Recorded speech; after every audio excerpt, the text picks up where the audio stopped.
Drop of that, we are live from not New York. It's a case of the Wednesdays, Dungeons and Dragons. My name is Dane. I am your host, DMDBI if you must. I have 5 of the 6 wonderful Case of the Wednesday players here tonight.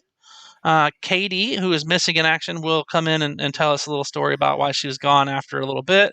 But for now, let's go ahead and just pick up with our introductions. We'll go through, tell me your name, your character's name, a quick, physical description of not necessarily just race and class, but what do they like to wear? Do they have a favorite food? I don't know. Just give me some sort of introduction on there to let these people know who you guys are, and we can go from there. We can start with you, Jacob. I'm Balar. I'm a human druid who's died a couple times and made some promises to some higher powers to come back. And I think I'm kind of starting to like the whole dying thing. It's starting to grow on me, so to speak. Food, anything you can find in the forest, of course. So there you go. So anything in the forest is your preferred food, huh? I like the trees. That's what I like. So Okay. But secondary reminder to everybody: just check the live stream. You may need to adjust your cameras, Pam and Mike specifically. Pam's looking pretty good. My camera. Okay. We don't need 4 heads, right? Mike, if you want to take it away from there. Hey, my name's Mike. I play Aram, Draconic Sorcerer. Elven sorcerer with draconic bloodline. There you go. Sorry, that just makes a difference. Yeah, it really does. And he's currently stuck in the cage, ready to rage when he gets out of there and finds the bastard who locked him up. I can't wait. I'm looking forward to you figuring that out. All right, and Pam, I'm not going to have you talk about it unless you want to tell us about Morty. Hopefully we can bring Morty back, but maybe just a brief, hey, I'm Pam. I was playing, and then, I don't know, we'll figure you out at some point. Sure. So hi, my name is Pam. I am playing Morty or Morticia. I am a silver dragonborn wizard. Lately I became a healer from last week. So anything can happen today. We'll see. Yeah, that's about it. Okay, what's your current state in the game? I'm dead. Okay, all right. Just making sure we're on the same page. She became a healer, and then she became the unhealable. Yes. Yeah, it's very nice. And by healer, you're basically dumping potions down people's throats, from what I understood. So very. Myself. So yeah. No, you well played. You saved the party potentially. All right, Bear. What do you know? All right, I'm Bear. I'm playing as the Volo Killstring. I'm a half-elf bard. I generally try to be of a not sexual nature. I save it up, and that's my superpower. Is eventually I let out all my sexuality and just go crazy. I definitely get a kick out of turning people into different kinds of animals and watching them go crazy and be outside of their norm. I'm very sad that Mordecai has passed on and moved on. Mordecai. Yeah. And other than that, yeah, I'm enjoying being in this dungeon. Want to know where our fire dude is at? Okay. And last but not least, until Katie gets here, what do you know, Madam Cal? Hi, I'm Cal. I play Genevieve. I am a half-elven rogue assassin. It's not murder unless I say it's murder. And as of last session, I was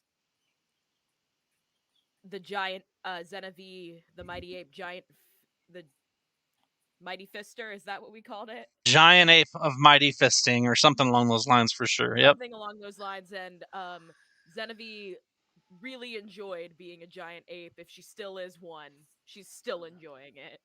Okay. But if I am still one, I can't see the map.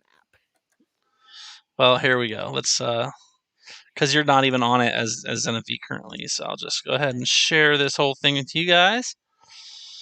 As you can see, you are in fact still a giant ape. We have a couple of hobgoblins and some gnolls. So let's talk about where we left off and where we're going. Last time we were playing, we were picking up from the time before that, where you guys escaped from prison using all kinds of shenanigans, and pretending to be dead, being naked and dead in the cell. And Bear managed to get Lobolo to squeeze out when they came to check on him, and all kinds of shit hit the fan. They managed to get out of the cells themselves and move upward into the main lower level of the Lord's Keep, like the ground level of the Lord's Keep. And they've been battling their way through all kinds of odd creatures at this point. They've fought different things. Aram, played by Mike, has stolen a Lithid or a Mind Flayer who had tortured him in a 10 by 10 room for a number of days. So he's in barely any clothes. His clothes have been whipped off of him. His flesh has been rendered. His feet are all kinds of, skinned. And, if you want to imagine some of the worst torture you can go through, I mean, they waterboarded him using dwarven mead. Like, he's not even a dwarven mead kind of elf. You know what I mean? So, like, they did all kinds of stuff that he's not really super pumped about. But he is currently trapped in a 10 by 10 room. He's been cracking a pipe he found in the ceiling against it, trying to break free. He just recently got a sliver of light to pop through his first hole in the wall. And then everybody else has just met up over here and has been fighting off these creatures. The Lord himself is a human, so it is a little weird to everybody that he's got a pack of gnolls, a clan or a tribe of goblins, guards and knights alike, and they all seem to be not afraid of death and kind of throwing themselves in the way of you and attacking and causing all kinds of mayhem. The yellow circle on the map is the radius or the area of effect of an anti-magic stone on a steel pipe, just like the steel pipe Aram's using to break stuff. We are starting the round. Mike, I know Aram swung last round, so that was your action, and we were starting at the top, but not with you. Okay. Lobolo.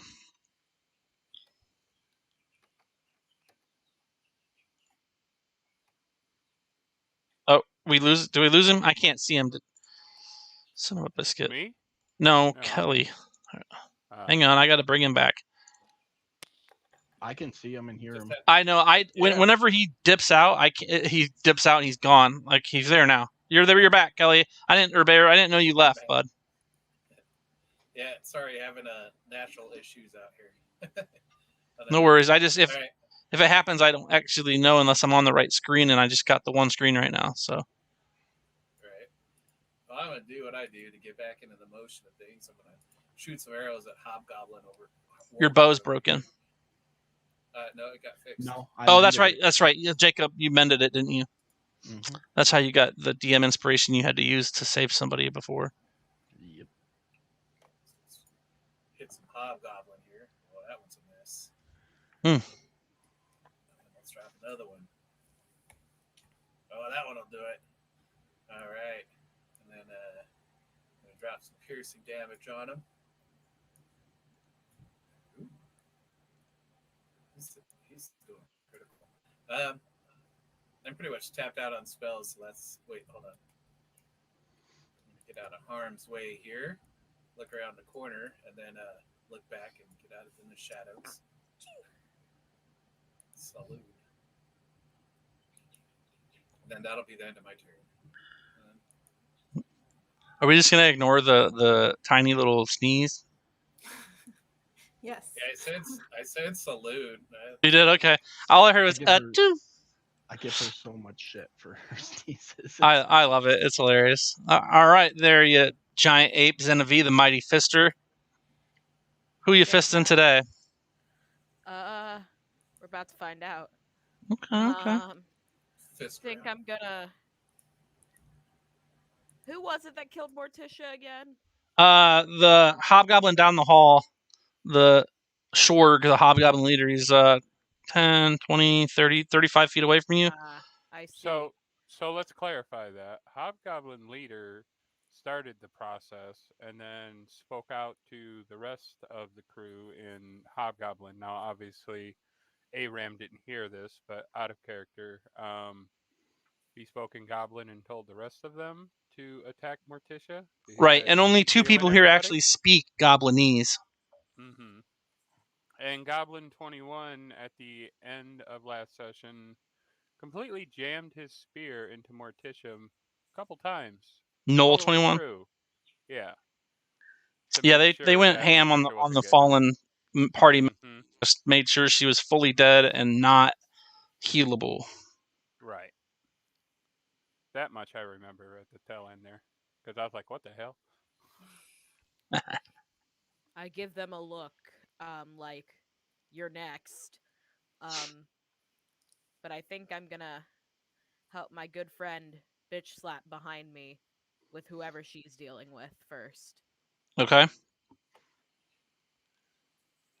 so, As your eyes, check out the room around you, you notice that Morticia's silver dragon form lies rigid and empty, eyes blank and gashes that bleed no more across her entirety.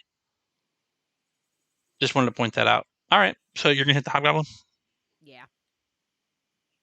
At Here to least help. once. Bam! She's a little sad face. Oh. You get advantage because flanking. Oh, Mm. I do get that. So I'll do that again. It gonna rain. That one was better. Mm.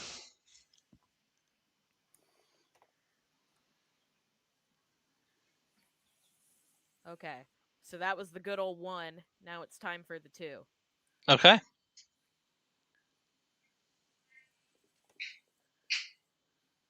Oh wow. Nice. That's what we it's call a so critical hit. Second swing for you of the day, and it's a crit. That's decent.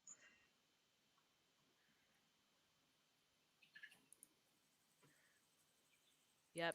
I give him the old 1-2 and I just kind of keep punching him into the ground a little bit just for fun. He is a puddle. Okay. And then that'll be my turn. Okay, my turn. Sounding good. We got after Zenevieve, we've got Morticia. You're dead. Beach slap. Not present.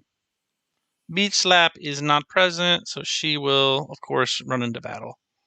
As is her way, I will take care of it. Let's see. Might as well do this and get advantage. So she'll go up to the top there. She already has her silver greatsword out. 2 hands with advantage. Double 13s. I think that's going to hit. I think that's the only weapon she has at this point. No, she's got a number of weapons. Zenevieve brought them. Okay, she hits him. But I think she only got the one weapon from her. At the time, yeah, that's real. Yes. Looks like another hit. So all she needs is one weapon to do any kind of damage, right? Right. Oh, wow, and she manages to take another hobgoblin out. Good job, and she'll stay there. Balar. So I am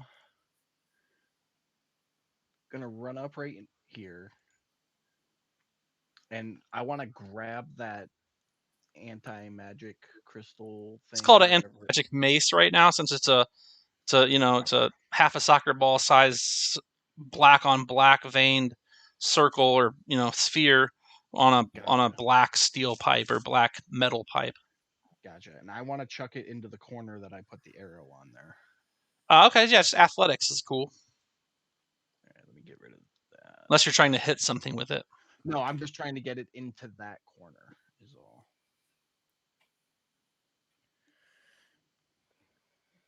Eight. Kind of awkward and it floats weird. It gets to right there. Okay. And move in here next to Zenevieve.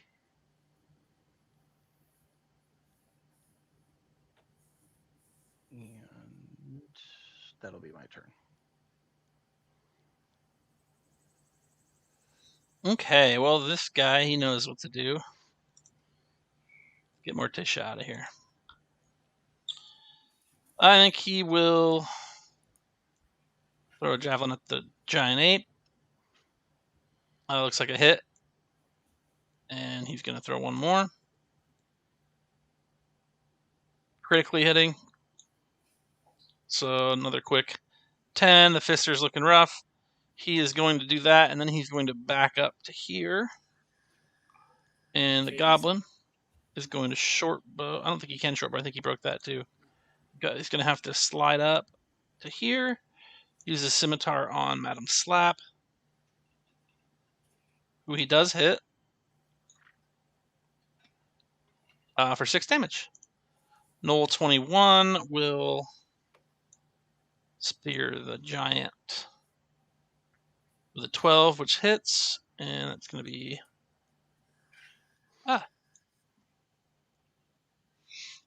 max damage 10.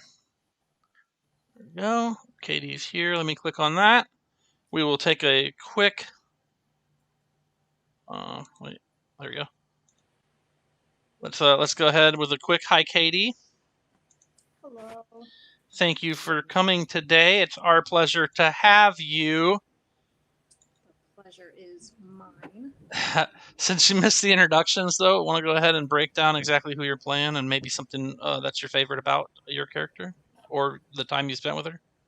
Yeah, I'm playing Bitch Slap, a half-orc barbarian raised by wolves, and one of the favorite things about Bitch Slap for me is her complete naivete in trying to make friends with things like three-armed trolls, and gnolls, and all those things that we've run into before. It's sweet. Okay. Yeah, no, she's Maybe- definitely one of those kind of people who's just, Yeah, oh, it's a cute 3-armed troll. Why would we kill it? It's a baby. exactly. And that happens all the time. Like, I mean, that's not the first time we've had to like pull you away from the throws. You're like, a kraken. That sounds like a nice toy. Or who knows what you're willing to play with. Okay. And Katie, I did just run your turn a minute ago. I didn't know you were here. Knoll 21 did attack you for 10. No, attack the Fister for 10. Okay, and then go ahead and roll initiative, Pam, and I'll try and get you in soon. But we're back to the top for ARAM. All right, so now that I've put that nice little crack in the wall, I remember that when I bashed that anti-magic crystal against the ground, it shattered in a million pieces and essentially exploded across the room. Yeah, it's chunks of it are all over the place. Some are stabbed into the wall. You narrowly avoided getting perforated with it yourself. Right. So, thinking along the lines of it exploded, I want to take a chunk of this off the ground, wherever, but whatever piece I can find, and set it into the hole that I've essentially just opened up in the wall. Okay. And see what happens if I smack that crystal. You know what I'm gonna say? I'm gonna say, smack that and get on the floor. Smack that, give me some more. I don't know the words if that's even them, but okay. So you smack it. Those are all the words that matter. All right. I think are those the right words. I never get it right, so I'd be excited if I was right for once. 24 to hit it. Yeah, I mean that's gonna do the trick. Oh yeah. All right. And roll some damage. Yeah, let's do it. You're at how much damage so far? Forgot to write it down. I want to say 58. And so you're sticking the magic piece in there and then whacking it? Yeah. The anti-magic stone? Mm-hmm. Okay. And what is your intention here? Well, I'm hoping of one of two outcomes. Option number one is it. Well, the big one I'm hoping for is hitting the crystal will cause it to explode like it did the first time, maybe make the crack bigger. Or option number two, at least shove it through the hole and kind of widen the hole forward, if not out, in an explosion. Okay, so you're trying to stuff a large thing through a small hole to make the hole bigger, or Right. you're trying to get it to explode to make the hole bigger. Right. Okay, one of those things could happen. You rolled a 24, stuck it in there, you did 5. Using it did not make it explode. It seems a little duller than it was when it was all in one piece. It doesn't. It still is. It's still reflecting, or like it's still emanating this anti-magic power that makes your skin crawl. But when you slap it, it just kind of goes through the hole. The hole does get bigger. You're not sure if it's from your stick or from the thing you stuffed in there. But it does get bigger, and you can, it's about half the size of your fist at this point. Okay. So the exploding idea isn't going to work, but if necessary, I probably could use it to help chip away some of the cement, bricks, whatever. I mean, potentially, but it doesn't appear to be an explosive stone in any way. Okay. Well, that's why I wanted to test the theory, because, like I said, when I hit it against the ground originally, I remember it exploding. I wasn't sure if it was volatile element or if you have knowledge arcana, right? Yeah. Yeah, you want me to? Yeah, let's rock with. If I can. Okay. See what we get. Excuse me. 17. You don't know much about anti-magic stones. Up until you saw like 6 or 8 of them recently, you didn't know they even really were that abundant.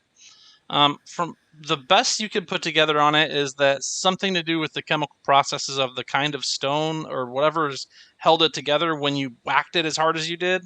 It caught the impact itself of the combined stone in cahoots with the alchemy or whatever it is that they've used to get this stone to function, made it explode. But once it was separated, there wasn't enough of the stone and there wasn't enough of whatever inner anti-magic workings was going on for it to have a large enough effect. Okay. Hey, that works. So at least now I know. And but having cracked it open,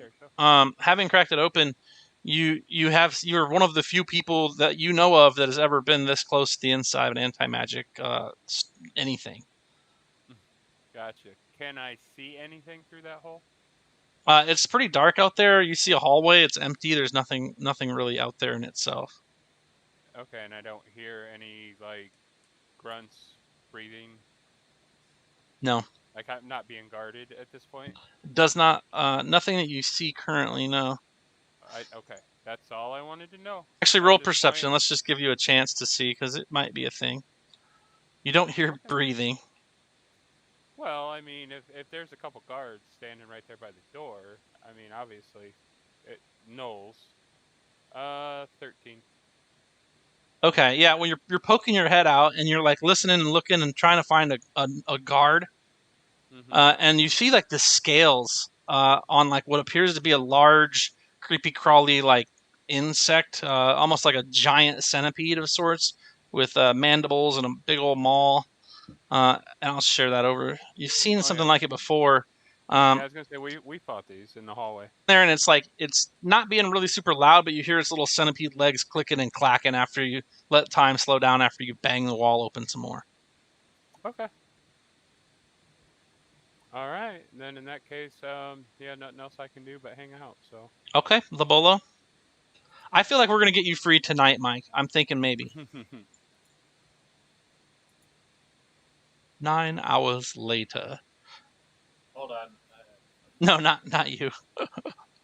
Oh, okay, here we go. Yeah, it dumped my screen. All right, let's get rid of this guy. All right, I'm gonna do the shadow dance. Right over here. And the longbow. The knoll 21. Oh yeah. 25 will hit. Damage. 9 damage. Okay. Give him some more longbow. You like that? All right, that's this. All right, and then back into the shadows I go. Wait, oh, there we go. Okay.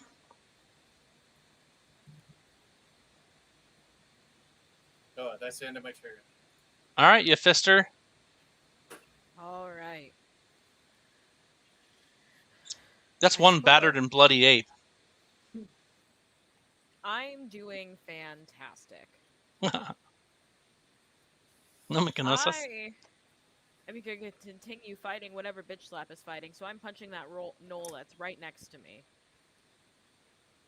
Okay. Are we technically flanking it? The knoll, no. Ah, darn. Oh well.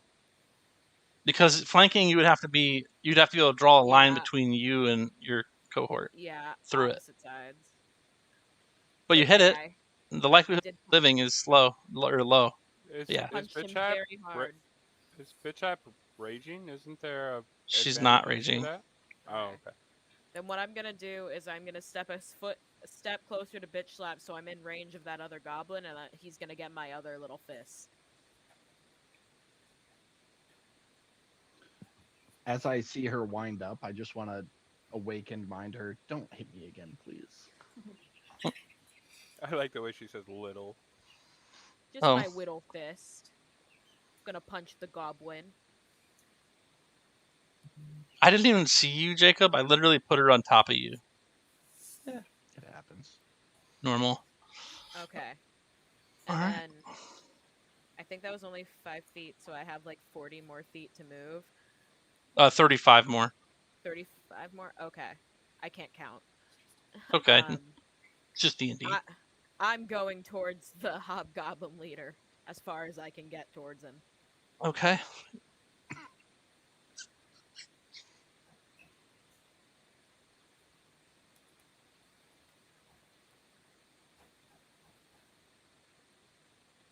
Okay. And then I will ape scream in his face. Oh, let's hear that. Ah! I can't do a good ape scream. the chest beat too, like, oh, yeah. I can see it. I was watching a documentary the other day, like a silverback gorilla. They were hanging out with them in the forest, and they had like a baby gorilla that they brought him, and he just like snatched it up from him. I was like, dang, I'm messing with that guy. He's huge. Anyway, good talk. Madam Slap of the Slap Clan. There's a hallway above you, or looks like the giant ape Genevieve is heading left there. Let's go with the ape.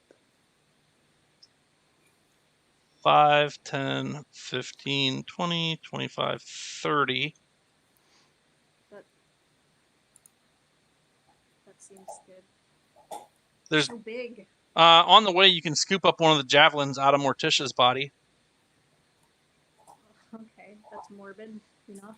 Just here for you to throw a quick javelin if you want. Sure. Yeah. So I guess I'll sheath my sword at the same time since that thing's pretty big. Having trouble hearing you, Katie. I'll sheath the sword at the same time. You're gonna throw your sword too? No, I'm putting my sword away. Okay. So I can throw the javelin. You can. Well, if you're attacking, you can either pick a weapon up or put a weapon away. But it's a javelin, so I mean, you can pick the javelin up and leave your sword in your offhand and just throw the javelin. Oh, I only need one hand to throw the javelin. I don't know how real that is. I think it's a two-hand, but I mean, I would allow it. You're pretty big. Okay. As long as it's not like you're doing it all the time, but you scooping it up off the ground and just lobbing it straight at them, I feel like most people could do that. Okay. Yeah, we'll do that then. Maybe like a -2 for weight distribution. Yeah, let me just double check that. About it. So javelin. What about the Olympic javelin throwers? Javelin is a simple melee weapon. It's a D6 piercing thrown range. It's a one-handed weapon. You're good. Okay, cool. Yeah. They always throw it with one hand. They don't go running up like and chuck it with two hands like that. You need me to drop a javelin on your sheet? Yes, please. There you go.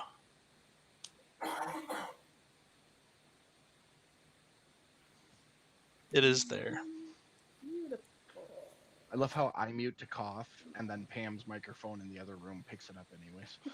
That's all right. I basically can't touch anything audio or it'll all fall apart, so I just leave it be. Okay. So, coming at Shorg. Let it be. Let it be. Oh, Right. Exactly. If we're gonna sing, we're gonna sing. All right, 24. That'll hit.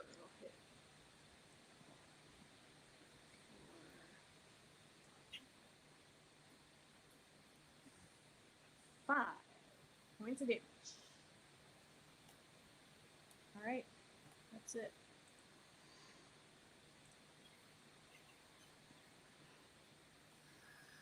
Okay, so technically, Cal, just so you know, you're squeezing. Blar. I am going to run over to Morty's body and grab any potions she didn't distribute off her body, Wow. if there are any. Just Yeah, there should be. cold-blooded, bro. Could he just grab her Definitely whole knapsack? thinking. Yeah, I mean, but she's got like pouches and knapsacks and all kinds of stuff. So Mhm. we're just thinking about grabbing the potions, though. Or do you want her whole? Well, she's got a bunch of gear on her too. I All mean, she has is 2 normal potions of healing left. okay. Yeah, I mean, if the potions are in a bag with other stuff, then I'll grab that whole bag. Nah, she keeps the regular potions on her belt. Okay. So yeah, I'm just gonna grab those then. Okay, so your action was to get those 2 potions. Yep. Okay. And let's see, that was 15. I'll run in the other 15 here behind Bitch Slap then. All right. My turn. Nina, you have been. Well, actually, let's start here. Nina, as in Pam, you are going to be playing Nina, who we will meet shortly. But why don't you tell me a little bit about her without giving any trade secrets away? All I can say right now, I am a tiefling fighter, Okay. and that's all I'm gonna say. Okay. Just keep calm, suspense. Red-haired, kind of badass tiefling fighter. Pretty much. Pretty dapper, pretty good with a crossbow. Mm-hmm. Anything else that comes to No, mind? keeping a mystery here. Okay. No, that's cool. Let's see. Sure. Oh, okay. Nice armor, good cape, things like that. Okay, very cool. So you'll be playing Nina here shortly. Shorg sees this giant ape coming towards him. Does not appear to be afraid, but he also realizes that the ape's pretty big, so he's gonna go 1, 2, 3, 4, 5, 6, 7, 8, 9, 10, 11, 12.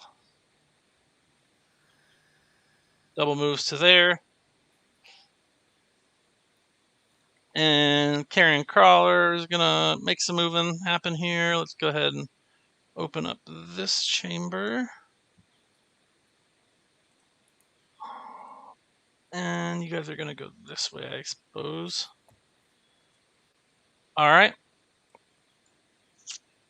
Let's go this way actually. Okay. And Aram, the carrion crawler moves up a little bit. You hear the ting ting and the whoosh of a javelin a few halls away. So the sounds of the battle, as these creatures all die to your companion's hands, echoes through the hallways and gets to your hole in the wall. All right. So I'm gonna take another swing at that hole in the wall. Okay. See if I can get this thing a little bit bigger. Okay. 20, Heard that before. 20. You're gonna hit it. Oh yeah. Another 3.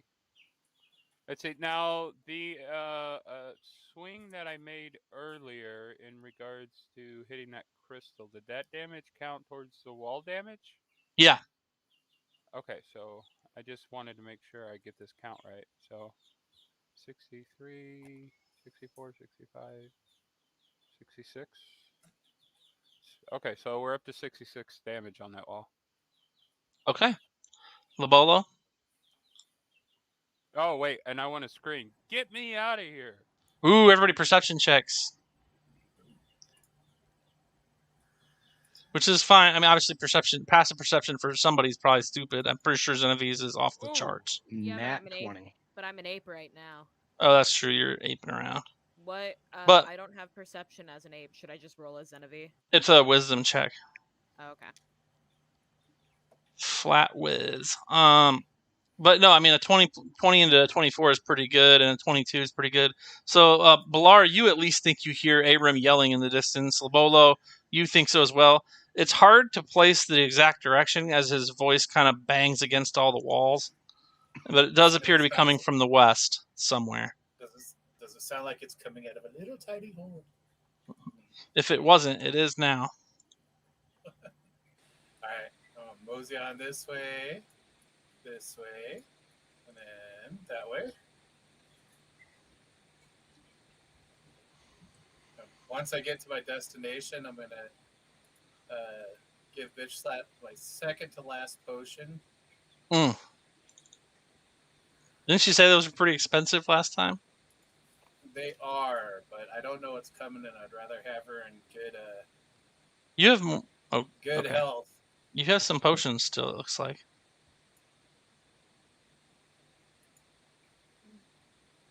That helps. I don't think you have that many potions still. I only have one left. Oh, you're going Little one. backwards. When you click them off, they're supposed to be like this. Means they're gone.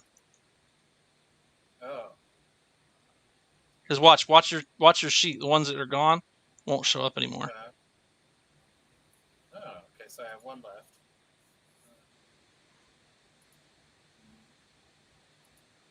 Oh well, now I don't even know how many hero potions I have. Oh well. Well, I mean, if you had 2 left, according to you, I left it where you had 2 left, Right. and you're giving one to her, right? Right. What kind did you give her? I gave her a potion of superior. I think potion. Let's see if it says on the. Yeah, superior healing.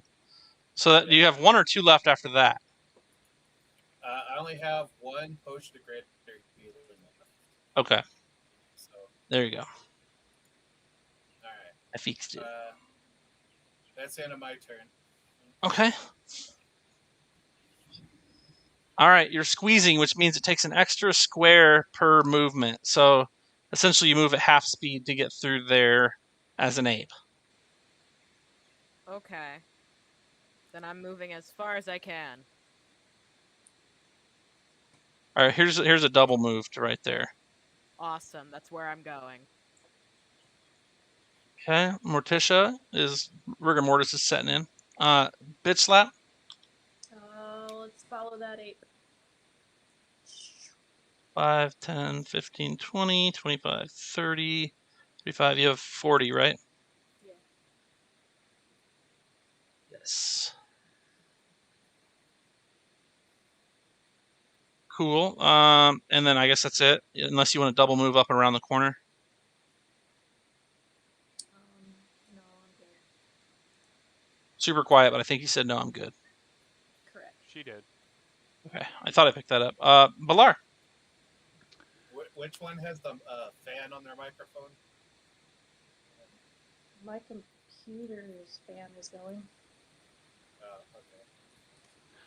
I'm gonna follow suit, and when I get as far as I can, I am gonna drink one of these health potions myself.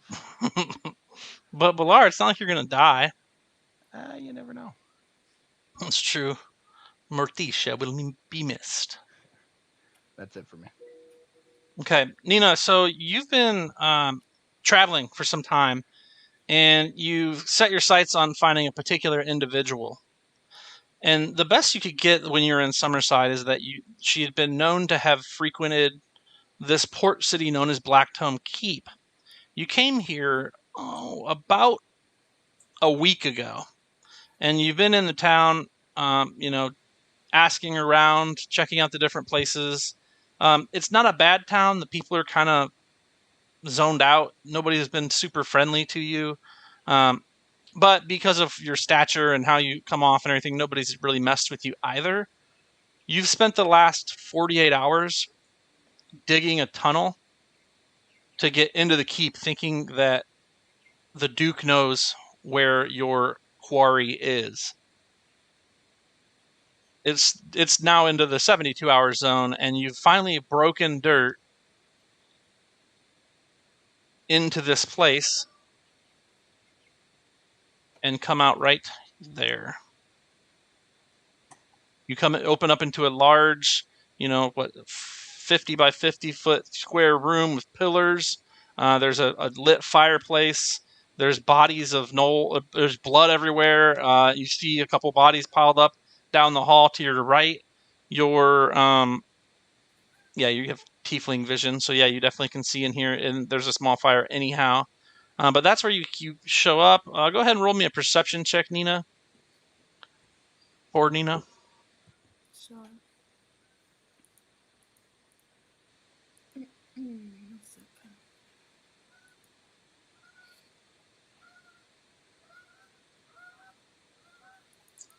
Welcome, guys. Thanks for popping by. Yeah. Okay. Lovely. So yeah, so I'm you still got dirt, very dirty. like you're not. I don't know where I am. I'm confused. I don't know what's going on, and I can kind of see somewhat of a giant ape because I can kind of see on the Can't distance. no, the ape's through a wall. You don't see the ape. Well, I don't see anything. I'm just freaking out, and I don't know where I am. Well, you listened to the guy with one hand that you met at the bar when Night was here on getting in here. No.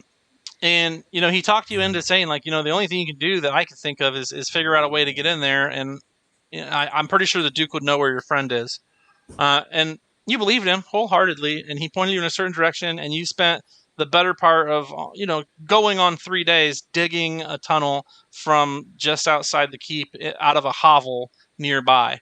Now you're dirty, you're dust covered, you're sweaty and tired, you're fully armored in your breastplate, and you're kind of in a miserable state from all this, all this digging through some rock, some dirt. And you come out and you've got dirt in your eyes, and you start to look around. You smell the wood burning from the fireplace, and as your vision clears a bit, you notice you're in this like 50 by 50 foot room.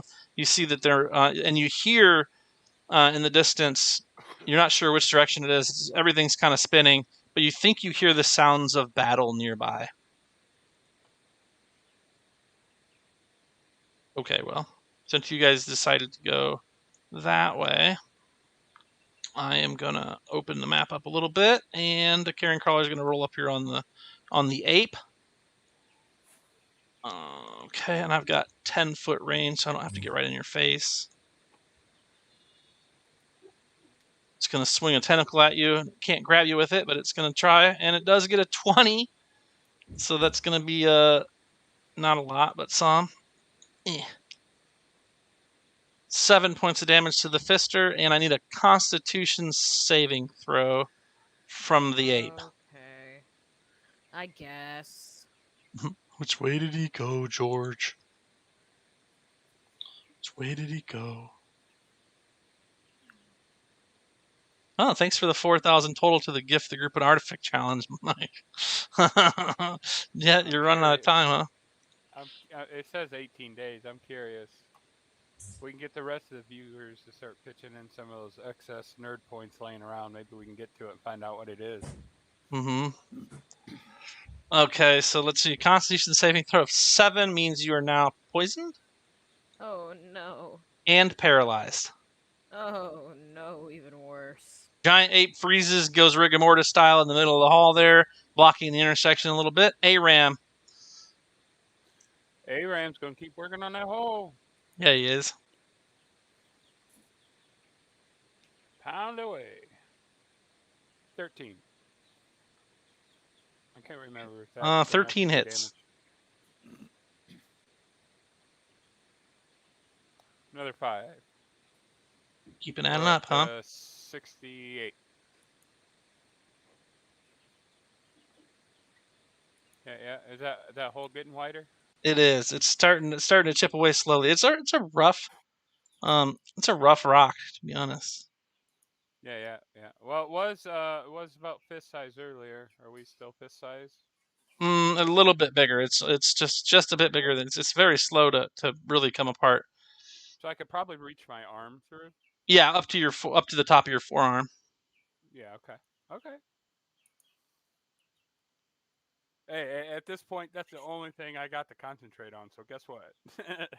You're sticking your hand in the hole. Reminds me of what's that movie where they reach into the log? Flash. Well, I don't actually intend on reaching all the way through to like find anything yet. But gotcha.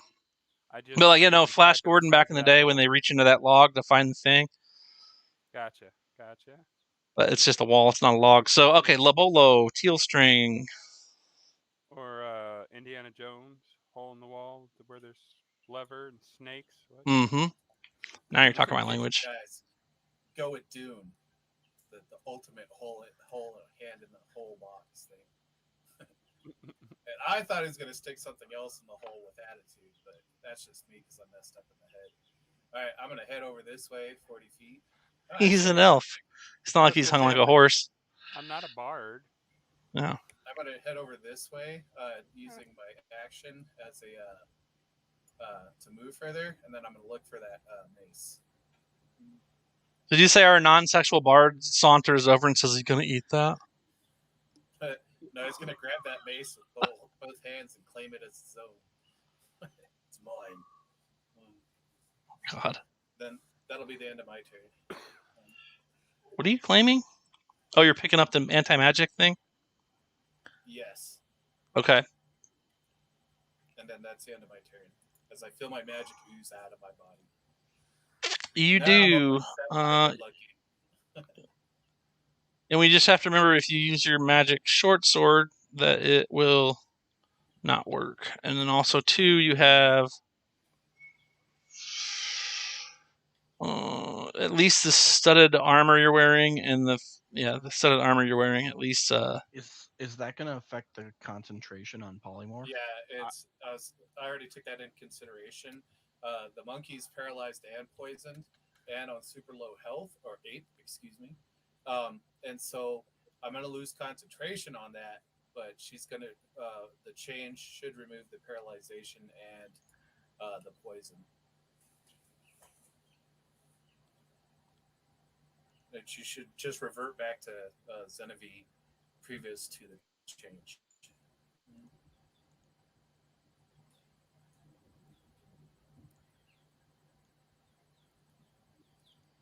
Oh, there you go, Xenavie. You are right in front of a carrion crawler with no health.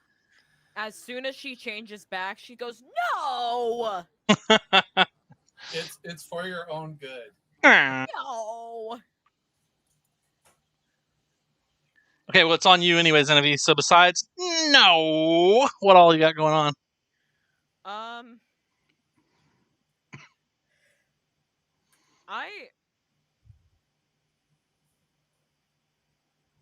What do I have on me? Let me see. So I would like. Do I have potions? Ooh. Probably not. You guys have been using them up. Surprisingly, too, because they're super expensive. According to this, I have one singular potion of healing. Yep. I see it. Do I have to disengage? No, you shrank like 3 sizes, so you're just off. Well, no, he's got a. You can disengage as a bonus action if you want to get out of there. I think you do whatever you want, but yes, because he's got 10-foot reach. So if you did want to leave that square, it would be a threatened square that you're leaving. Okay. Then I am going to disengage and get all the way over here.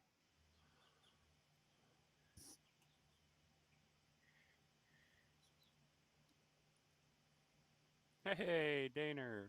Thanks for kicking in, man.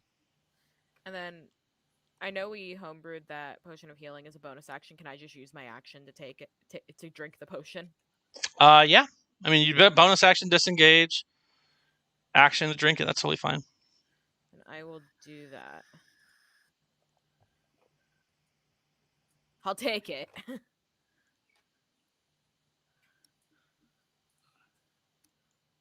And then that'll be my turn. Morticia stays dead over there, and bitch slap.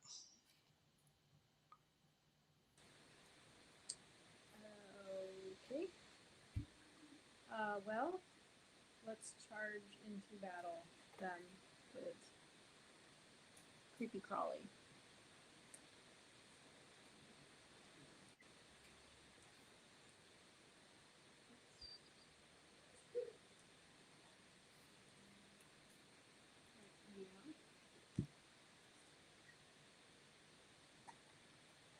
KD and Twitch noticed that your mic is sounding a lot better there, Dane. Mine is? Mm-hmm. Oh, good. Yeah, I worked on it with somebody named Katie. All right. Great sword coming at him. Hey. Yes. Holy moly! Critical hit with the greatsword, silver greatsword. Way to go! Now you're the first person besides the gorilla to see this, and Genevieve just ran. So That's fine. Everybody's entitled to what they need to do. Genevieve's Genevieve's not looking too great. Genevieve needed a break. Here's number 2. needed another poly. Oh my god! Hey. I'll take that. Another critical hit. That's wild, wild and crazy, guys. Hey, there's some nice numbers there. 23. Bonus action for a third.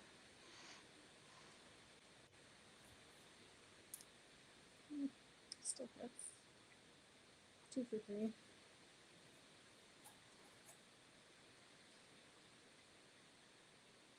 Another 12. Feel good about that. That'll do it. I mean, that's a pretty good round. He's more than half dead. Balar. Good round. Was there anything up this side hallway we passed by coming down? No one went up there. They were all scared of it. But we didn't see anything as I walked. I mean, no one asked, but I mean, it appears to open up into more of a room, and there's like a statue against the wall. Okay, I'll leave that be for now. You sure? Yeah. So let's get me up to I'll allow it.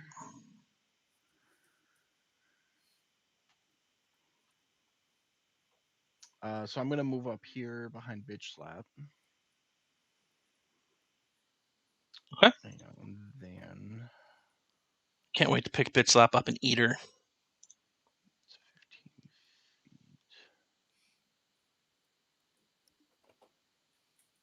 So I'm actually going to double move all the way over to Genevieve. And I'm just going to hold that last potion of healing I have out in my hand, present it to her. I can't give it to her because I don't have any action, but I'm just going to hold it in my hand for her. Okay. And that will be my turn. Carrion Crawler gets to there. That's its whole movement to get to there. Nina, now that you've got the dirt out of your eyes and, Q-tipped out your ears, do you want to try and perceive a little more again? Yes, I would like to do that. You did mention that I do hear some type of battle going on. You couldn't really figure it out before. It was all like you thought maybe it was the sound of your shovel hitting the ground and digging through. But as soon as you pop out, you feel like it's just your ears ringing. But now that you've had 6 seconds to shake it off, you can listen and see again. So just roll perception and see kind of where you fly. Perfect.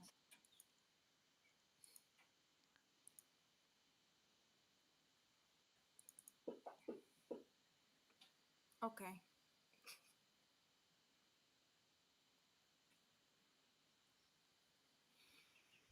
How'd you do? A 1 or 2. A 2. Okay. So you rolled a 1 again? Yep. Just when you thought you got all the dirt out of your eyes, it settles in and starts to sting like you just rubbed it in just in the corner. Like when you're like, you got something in your eye and you just can't figure it out and you just keep pulling it, trying to get it out. You did that, but with dirt and mud and rock. You want to move or do anything else, or are you going to stay there in the dirt and kind of hold tight until you can see something? No, while I scream, damn it, I'm just going to move right here. Okay. That's as much as I can see for the moment. And that's it for me. Okay. Do I hear the damn it? I was going to say you guys could roll a Probably. perception check for sure. Probably everybody hears the damn it, unless I get a 1 again and it's just a silent damn it. We'll see. Nat 20.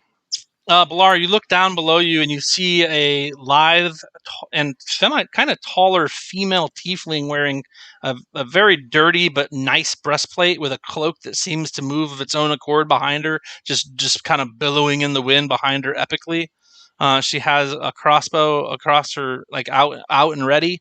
You don't recognize her, but something about her strikes you familiar.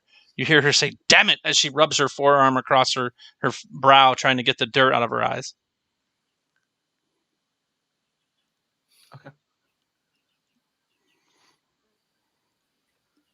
That was it for you then? Right, Mhm. right, Pam? Okay. Mhm. Carrion Crawler, I'm going to multi-attack. First, I'm going to swing a quick bite over you there, Madam Slap. Nat 1, you get an attack of opportunity.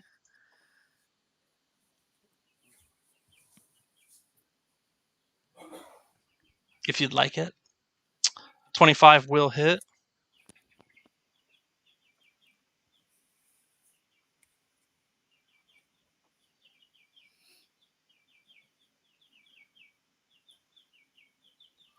I'm going to have to change the settings on the max contributions for the Nerd Force artifact group where there's no more points allowed to be taken for it right now. Okay, so did 8 damage to the Carrion Crawler. It's taken its full turn. Aram in the cage.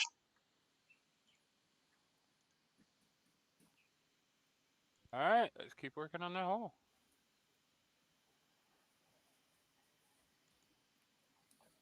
Uh, 12. Nope, one shy. Just like you're not used to swinging heavy objects, like you're kind of a petite little elf. You're used to throwing fire around, and now you're swinging this heavy metal pole, and the tiredness has just kicked in, and you just kind of swing it, and it like just dings off the hole and bounces back towards you. You almost brain yourself with it, but luckily you didn't. Okay. And I'm gonna scream out, "You can hear me? Get me out of here!" Okay. I like it. And then I suppose Labolo. Right.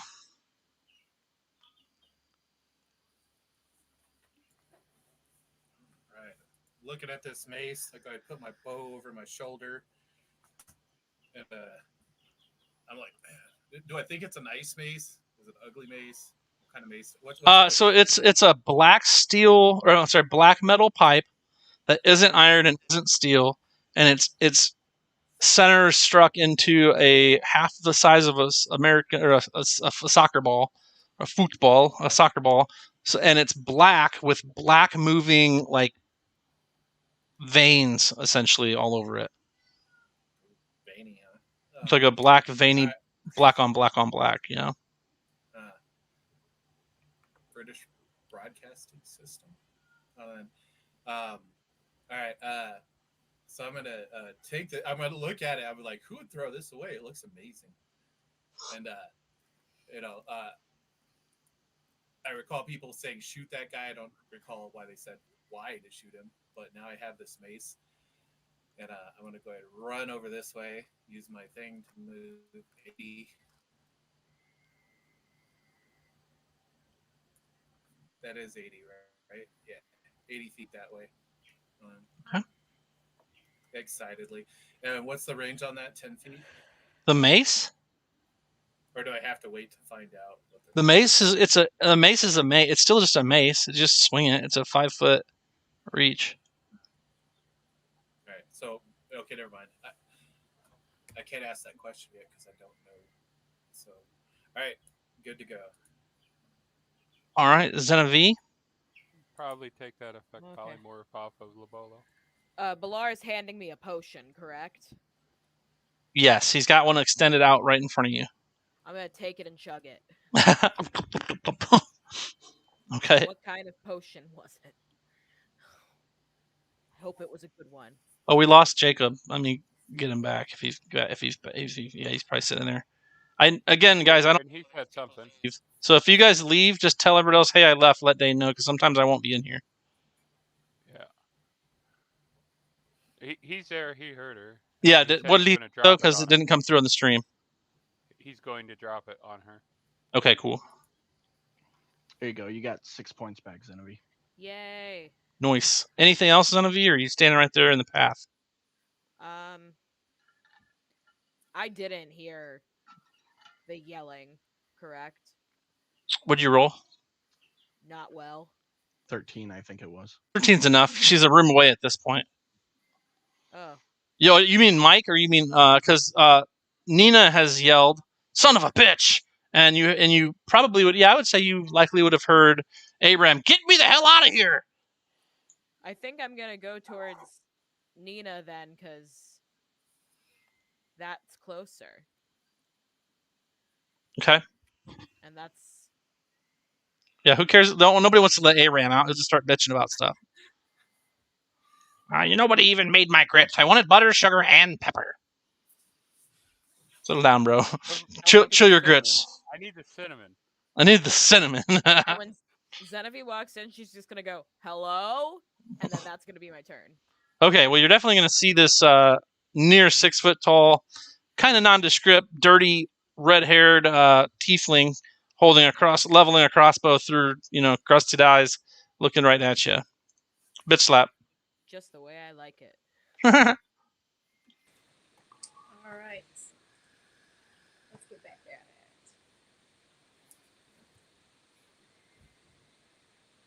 it. Sword for carrion crawler. 26 a hit.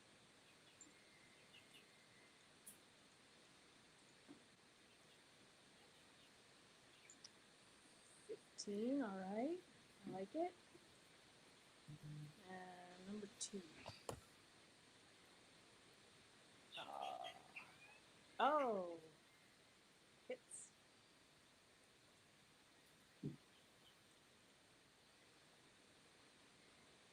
Okay. Another 13. Okay. Feel good about that.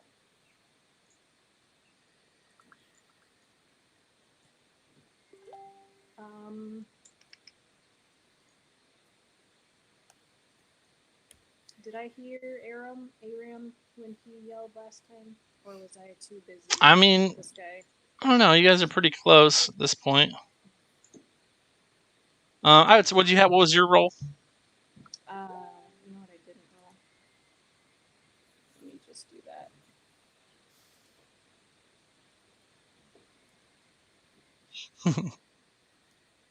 I don't know what you rolled. Fade again. I rolled a 5. Okay, yeah, no, you're pretty occupied, I'd say, with that.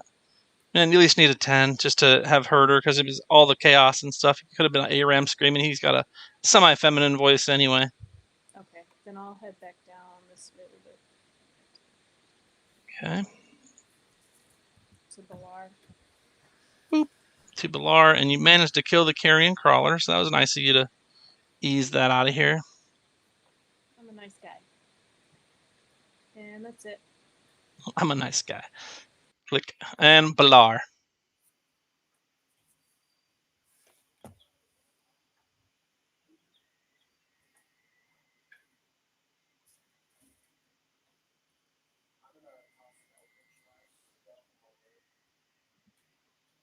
I'm going to toss an Eldritch Blast down the hallway at this other carrion crawler. Which will hit. Little bit of damage.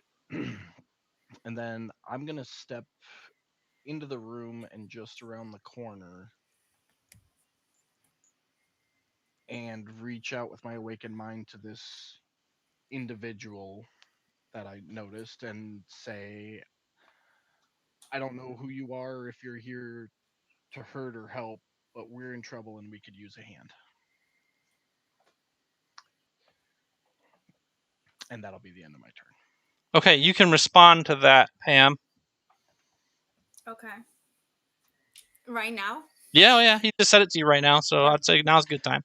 Keep in mind, I said it telepathically. So you just got this voice in your mind that said, I don't know who you are, but we're in trouble and we could use help.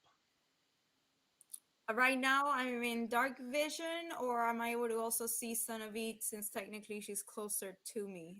You can see them pretty clearly because you have dark vision, and there's a fire lit to your left. That's a fireplace there. That makes sense. Okay. I don't think it actually is supposed to be a fireplace, but that's how I made it, so now it is. Okay.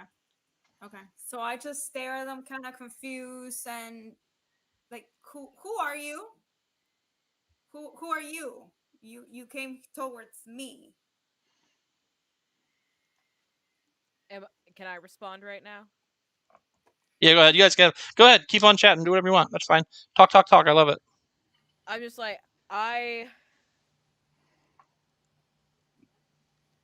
what was I gonna say? Oh, I'm just like, I'm Xenophi. Are you a friend? I don't know who you are, so I don't know if I want to be your friend. Who's Oh, this you guy? want to be my friend? I don't know. I don't know. Is this guy with you? Who's This, this this guy? is this is Balar. I'm gonna Also a interject friend. in both of your minds while you're having the little rambling back and forth and just hit you both with a loud, we don't have time for the chit chat. There's monsters. Either help or get out of the way. I'm just gonna look at them and just say, you know what? I'm hella strong and I can kill shit. So for now, let me do something. It's been hard the past 72 hours. So how many what's going on? What is happening? What is the area looking like? What are we fighting? What's the situation? You know those little creepy crawly millipede looking things? Imagine it huge. It's that way. And I point around the corner and down the hallway. Is any of your friends in danger? How many are you guys of like Well, right now I think there's 3 of us together. Wait, where is Aram? who's He who's who's Aaron? I'm just looking at Another him. friend. he threw a hissy fit and got put in timeout, but he's here somewhere. Sounds like he deserved it. I was gonna ask, why don't you guys help your friend? But let's stop chit chatting and let's just try to. Yeah, sure. Let's go and try to kill some shit up. I guess for the time being. But keep your distance. I don't feel comfortable. I don't know you guys. Hey, what's your name, by the way? I'm Nina. Okay, Nina. Balar. And yeah. Xenophi, Yeah. she already took care of that. Xenophi. Yeah, Okay. she said Sanavi. Okay, great. I'll just stay back here. I'll just kind of follow you, but just keep your distance because it's a Well, lot feel going free on. to help because we've been down here for like 4 days and we're all riding the struggle bus. Okay, so we're all dead and The exhausted. struggle wagon. Sounds like what I'm used to. Let's go. All right, let's go. The wagon a la struggle. That's good. All right, well, this guy's going to just move to here. And I'm going to use a tentacle on Bit Slap. Looks like that's a hit. I need a Constitution save, Bit Slap, and you're grappled. Oh no, that's the carrion crawler.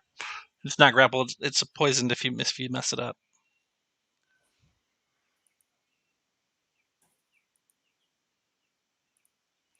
Good. So you're poisoned and paralyzed. Boop. Good talk. And it will, now that you're poisoned and paralyzed, it'll slide in and do a bite attack at advantage. Boop. There you go. Quick 8 damage to Pit Slap, who's now standing there paralyzed. Nina, the dirt finally falls from your brow and your eyes, and you see before you a slender and small half elf in a dark fur cloak, or a dark. You don't have the rat cloak, so a dark cloak, and then off to the side, just past the other side of the pillar, you see a dirty human, and then just past them, you see a giant insect fighting a large female half orc wielding a 2-handed giant sword that flashes silver against the illumination of the rooms. Okay, I guess as I'm walking, I cannot help but notice that Sanavi is not looking in really good shape right now. Can I give her a healing potion to start off? If you wanted to, but you don't really know her, so it wouldn't make sense. Well, we're trying to fight everybody, and I don't know them, so if Right, we can. and a healing potion's 50 gold for the cheapest one, but you don't know them. You're not a healer this time. You're a fighter. Fight.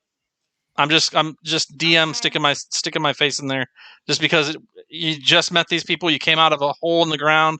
You stumbled in. You're like, who the f are you? And they're like, there's monsters everywhere. Help us! And you're like, I'll help you. Okay. Okay, so Like, then I'm you're just gonna not a healer or a wizard anymore. You're a badass. So go be a But I have badass. potions. I was trying to, I know. You're sweet, but this isn't Pam we're talking about. Got it. So then let's continue, and I'm gonna throw my crossbow at this weird looking crawler thing that I don't really like what he looks like. I don't blame you. So you mean you're going to shoot a crossbow bolt using your crossbow?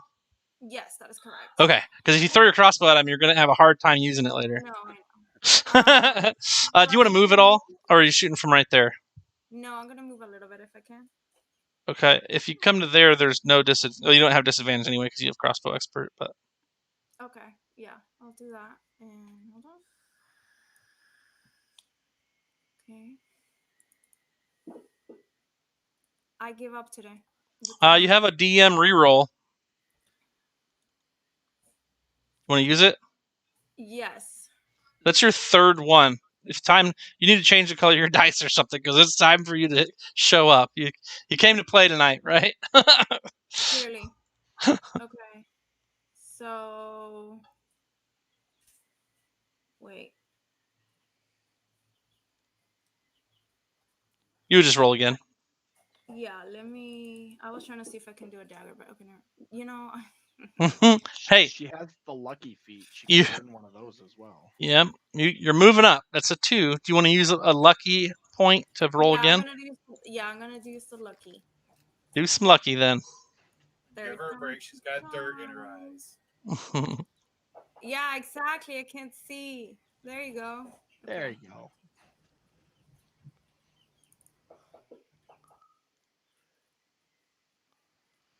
All right, so you hit him for a quick 9.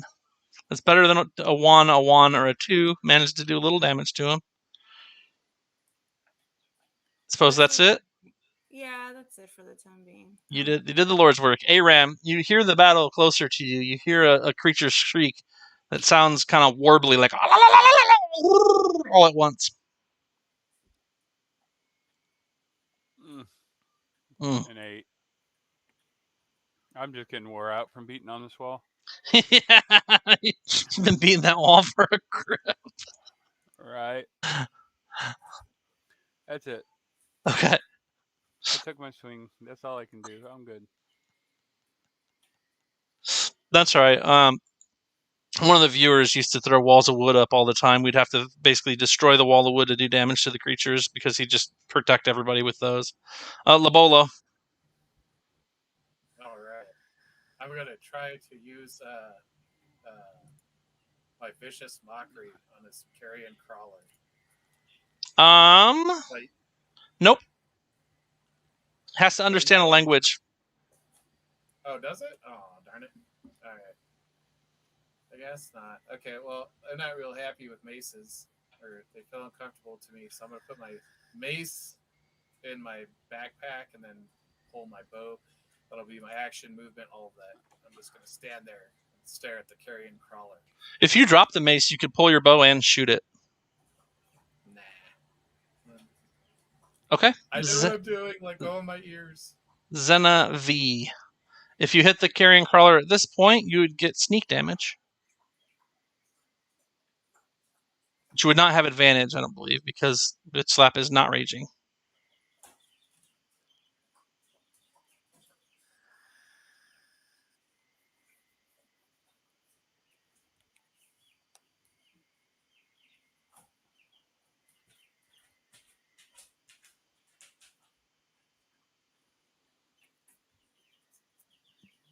Oh, thank you. I'll bring her back. Oh, she'll come back in a minute. I'll have to watch for it. She said her computer overheated. Oh, okay. She said attack the carrion crawler. Okay, is it? Oh, and it's her turn too, so that's always good. Okay. So sneak attack and crossbow. I love how when we send messages in the chat while we're playing, you can hear what? Oh, I didn't even hear it. She does 21 points with her attack. Morticia's still dead. Bitch slap. Them's my minions. Well, I guess I'm gonna stand here and be paralyzed. Right? Sounds like a good plan to me. Let me see how long it lasts. This lasts for 1 minute. Okay, so repeat the saving throw. So roll a Constitution save at the end of your turn. Okay.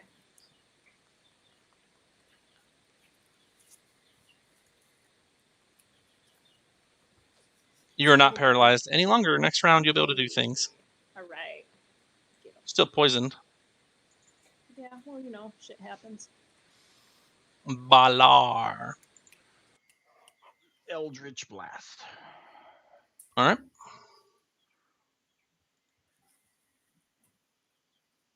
Miss.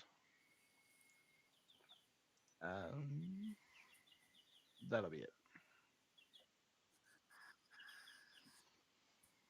You miss? Yeah, I missed. Okay.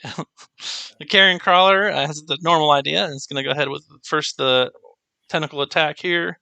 Oh, it misses, so that means you're not going to have to worry about being paralyzed again. And 15 misses with the bite as well, and then Nina. I'm still gonna try to aim for crawler number 6. I'm gonna be using my dagger this time. Hey, Dane, pull Kyle back in.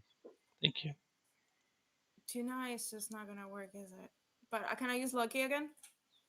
If you would like. Pam, you meleeed with that dagger. You didn't throw it. What do you mean? It doesn't matter. It's the same score. Yeah, it still misses. It's still a dex Okay. Can I use luck again? Yeah, go for it. Use them all up. I love watching you guys use your stuff. That's better. Okay, you hit. 5 damage, all right. That's it for me. All right, Abram. Give it a good whack, bro. Oh my god. And now you're aiming for like the hole, thinking you're going to make it bigger, but you just keep hitting the hole itself. Yeah. You're fucking tired. Like let's go ahead and get your exhaustion started here next round. So Okay, so I think we covered this before, but let's just for recap. Am I naked or got a loincloth or you're in tidy whities. Okay. But they have crusty all over them. Right. And there's no way of peeling sections of that off without revealing myself. No way of doing what now? I can't like pull strips off of it. Oh. Without revealing myself. No, because it's like it's rock. I mean, it's like think of it's like the consistency of like granite. My undies? Oh, you can take those off. Not take them off, just like rip strips of them off. Yeah, I mean they're tidy whities, so there's not much to them, but you can do that if you'd really like. But I'd reveal myself. Like, yeah, you'd reveal your. If I did. Okay, that's what I was. Elf parts. Okay, yeah. So I will just do that. Yeah, I'll just wait till my next turn to do something. Then.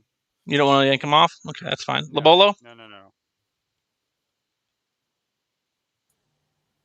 right. Now that I've got my stuff sorted.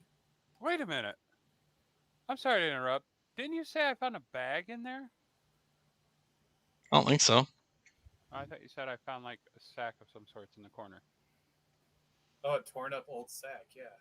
Yeah. Yeah, that's fine. You can have a torn up old sack. If I said it, I don't remember saying it. It was not important at the time. Yeah. Were you going to do something with your torn up sack? Yes, actually, I am. Okay, well, go ahead. I'm gonna.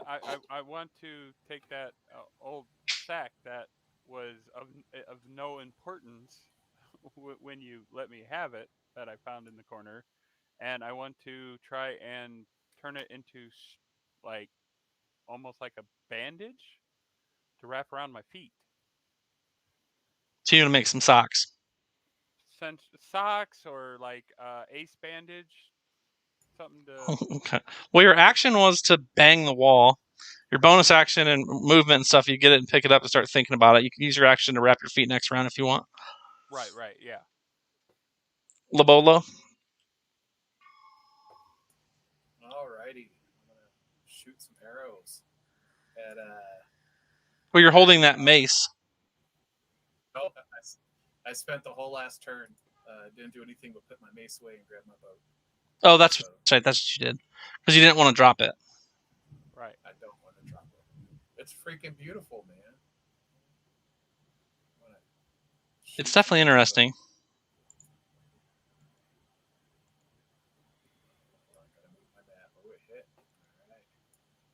Drop some D6 piercing or D8 piercing damage on it. +3. Whoa, 6. I'll use my second action to do it again. When these carrion crawlers aren't that strong, you guys are whittling them down fast. Trying to help out my tanks the best I can with my 2s. All right, that's the end of my turn. Do I feel the effects of the mace? Do I feel like, kind of drained, my magic energy? Yeah, I mean, it feels like your skin's crawling. Ooh, icky. All right, end of my turn. It's like somebody from the dead just blew on your neck. You know what I mean? Or unless I like that kind of thing. Yeah, you really do. Xenovi, Okay. what a monster. I'm gonna keep on. I assume I shot at the carrion crawler already. Yes, you did sneak damage to it once, which is part of why it's more than half gone already. Because they're making quick work of it. Do I still have sneak on it? Yeah, because it's engaged. So whenever you're fantastic. From my healthy distance, I will shoot it again. I'm gonna stay back here and put arrows into something. Oh, I meant to drop that on the carrion. Yeah. I'm on it. Thank you. I appreciate it. I appreciate it. At least you didn't end up on bitch sneak. slap. That's the important part here. Nat 1 plus 8. Oh my god, bro. That was too many ones. 3 1s. There's a lot of ones going on tonight. Madam Slap. Okay, I apologize. It might be extra loud because my roommate is vacuuming. You tell her we don't vacuum on Wednesday nights? I'm going to have that talk with her. Yeah. Okay, I'm no longer paralyzed, so let's see what we can do. I want to hear the talk. Can I be on like secret pocket microphone when you listen? I'm busy playing bitch slap on Wednesday nights. If you could not clean, God. Absolutely. Okay, cool. That hits. At least yours cleans. Mine just eats me out of house and home and calls me dad. It's probably how my mom feels. Mine does too, but just calls you dad. I love that about your roommate. Me too. All right, so that's dead. I guess that's it. I'm good. You gonna move? I don't know where to move. There's nothing else going on. That goblin guy went somewhere. You haven't seen him. Oh, I didn't see where he went because there was a big ape in front of me. That's true. Okay. Just hang out and shake it off. Mr. Baller?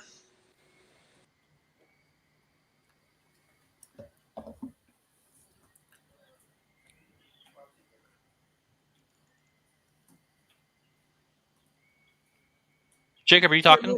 Sorry, I'm gonna come out to here. I'll be right back. And I'm gonna. That's 30.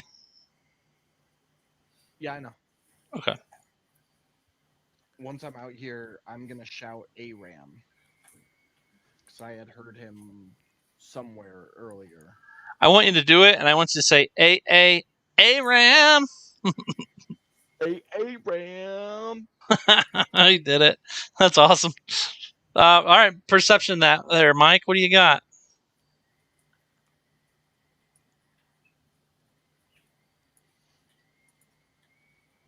Oh yeah, 13. He's yelling it out. You hear your name going out like Aaron. Aram. I'm back. I'm in here. Do I return perception? Yeah, go ahead. I'm sure it's gonna be fine. You're a room away in open halls, but 9. No, you hear yourself echoing back. But Bitch Slap's right there too. Bitch Slap can do it as well. I'd say close enough. But really, you might even be at advantage. I don't know. It's hard to say that you're not going to hear him from 50 feet away. But neither of you did. Nina. I just needed a 10, you guys. I just needed a fucking 10, all right? I'm just gonna look at Sanavi and say, "Where's your friend again?" But she walked out. So then I just yell at Bitch Slap, like, "Hi, who are you?" That'd be Slap or Balar within earsight. We're looking for our friend. Feel free to come along this way. Okay. But I kind of walk in a way that I kind of like, I don't know what I'm getting into. So I'm not going to go that much closer to them. I'll just stay right here for the time being. Right there. Okay. And I just keep looking around, and that's it for me. I still have eyesight pain. Yeah, you're doing a lot better now that you've got the dust out of your eyes. But yeah, you're not really. You're confused because there's a bunch of weirdos running around. As you pass that hallway, you finally see there's some dead guards and some dead gnolls in the hallway. You see the carrion crawler they just destroyed. Balar had said, "There's monsters everywhere. Help us!" And you're like, "All right, I guess I'll help." And that's kind of where you're at. And then you can give potions away, but it would make more sense if it's someone new that you either. I mean, it's up to you what makes sense because it is your character. I don't want to take that from you by any means. I just want you to be cognizant of the choice to make sure that you're making it from a place of your character. No, absolutely. No, that's fine. I'll wait now since they have a friend, somewhere in there that they haven't helped for whatever reasons. And I kind of just feel like, well, I have this friend just been there for days and nobody has tried to help him out. And I'm not familiar with the group yet. So I'll just stay here and just kind of investigate for Okay. now. Aram? I'm gonna try and use that sack and bandage up my feet. Okay. Survival. You want for that? Okay. I'm gonna have to say it right. I would do a straight dex check, or I would do survival. Okay, survival's a wisdom thing. Yeah, I think that makes sense. 15. I mean, you're able to fashion 2 out of it. You don't have much to tie them on with. Like, you don't have any cord, so you basically fold them on yourself and tuck them, and they're a little loose, but they're on you. Well, the idea was like I'd like wrap it around the bottom of my feet and then like tie a knot in the top. Okay, yeah, I'd say 15. You get a semblance of shoes put together. Okay, just something to keep the bottom of my feet from being so tender and. They are tender, and the dirty sack you just put on them probably wasn't the worst or best idea you've had. Yeah, but it's some type of cushioning compared to bare. Oh yeah, it's more protective against that. Yeah. Right. So okay, and that'll be my action. So. Just saying, I'll scream right before, right as I finish up, or while you're putting him on because it hurts. You're like, ah, right. Get me out of here! The bag is so dirty. It can't be any dirtier than my underwear. No, all right. Let's see. Me being as I am, I'm gonna run up. Do we hear Mike scream? I would assume so. At this point, I'm going to make you guys roll because he's yelling through the hole as loud as he can. And if you don't hear it, if you guys don't hear it at this point, we're not even playing this game anymore. Okay. All right. Anything magic on Bitch Slap is no longer magic. Same with you, Labolo. Just so you guys are aware. All right. So I pass her this mace. I'm like, check out this mace. It's the mace of fleas. It's too itchy. The Mace of Fleas? Sure. Is that what you said? It was just, you're kind of quiet. Yeah, Mace of Fleas. And then, because it makes me itchy and skin crawly and stuff. I get that. I was like, but I like give it to her. I was like, you seem more of a mace person. So this is pretty badass. I found it back there. And then, do you take it? I don't think I like it. All right. Well, I'll hold on to it then. Okay. And then, so that's the end of my turn. All right, Zenevieve. All right.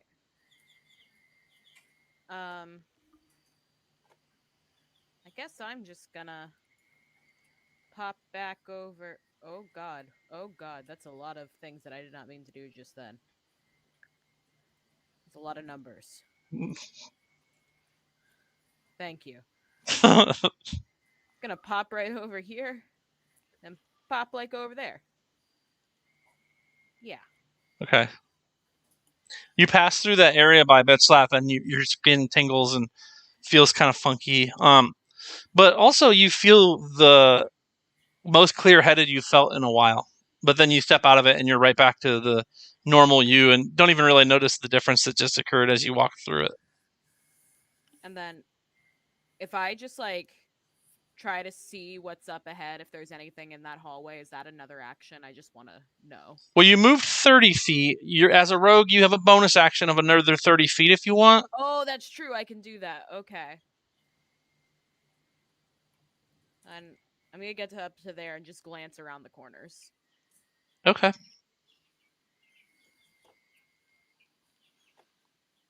Do I see anything? You just see hallway both ways. One hallway is collapsed to your left. Looks like I don't know, they're doing something, but it's collapsed there. And then to your right, you see a wall with the stairs that lead up to some like there doesn't appear to be a door, but there's like a brick wall there. And you see stairs just around the corner that you just can, as you like poke your head out, you can just barely see those stairs over there in front of where Aram is. Okay. And can I move another 20 feet still? Yeah. I think I only moved 10 together. Okay, then I'm gonna go and because I see the other hallway is collapsed, I'm just gonna go like here. Okay. Just so you don't see Aram. Okay. Because he's in a room. That yellow square's a walls. Got it. Okay. Beach slap.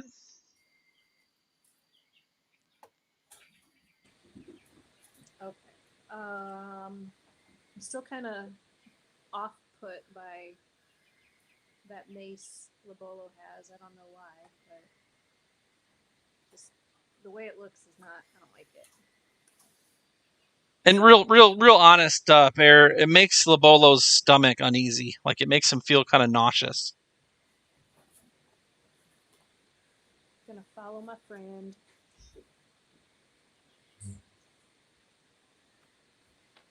Looks like a reunion. It's the first time you guys have been like yourselves near each other in a while. I know, right? Kinda. So I'm gonna ask her, what's anything up here happening? Oh, no, not really. But being an ape is the most amazing thing in the world, and I would love to do that again. Mike, you hear them talking around the corner. You hear voices that sound oddly familiar, though echoey.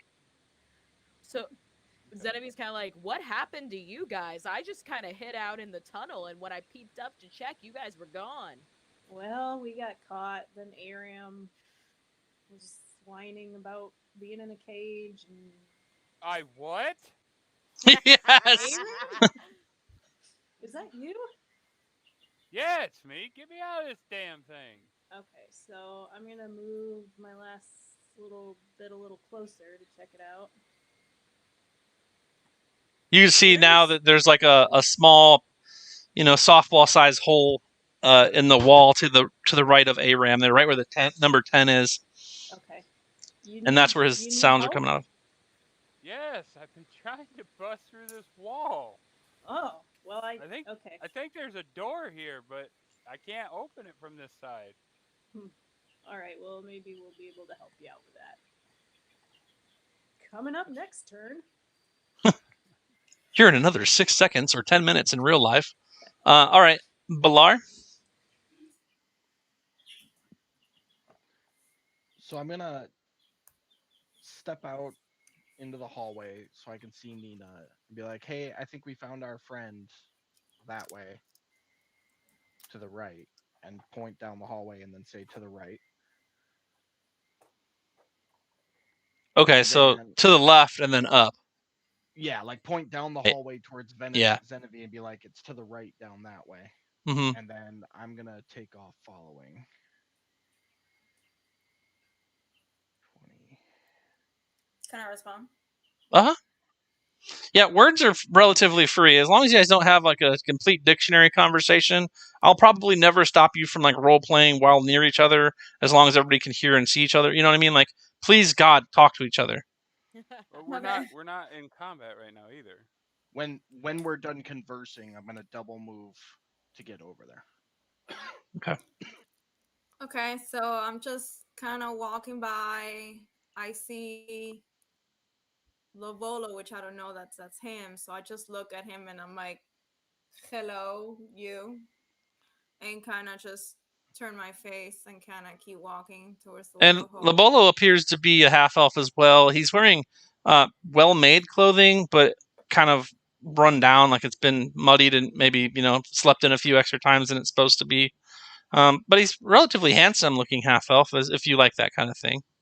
I I would just I would pass the mention of he's with us. We're going this way. Okay. I just And give he him a look because of the way that he was looking. So I just like I don't know you and you look like that. So I just and keep walking. you might notice a really strong feces odor. He does have a stench to him. Yeah, I stink, and people apparently are staying like 10 feet away from me for some reason. For all the reasons. And also, Nina, just so you're aware too, when you walk through that yellow circle, you just feel kind of gross.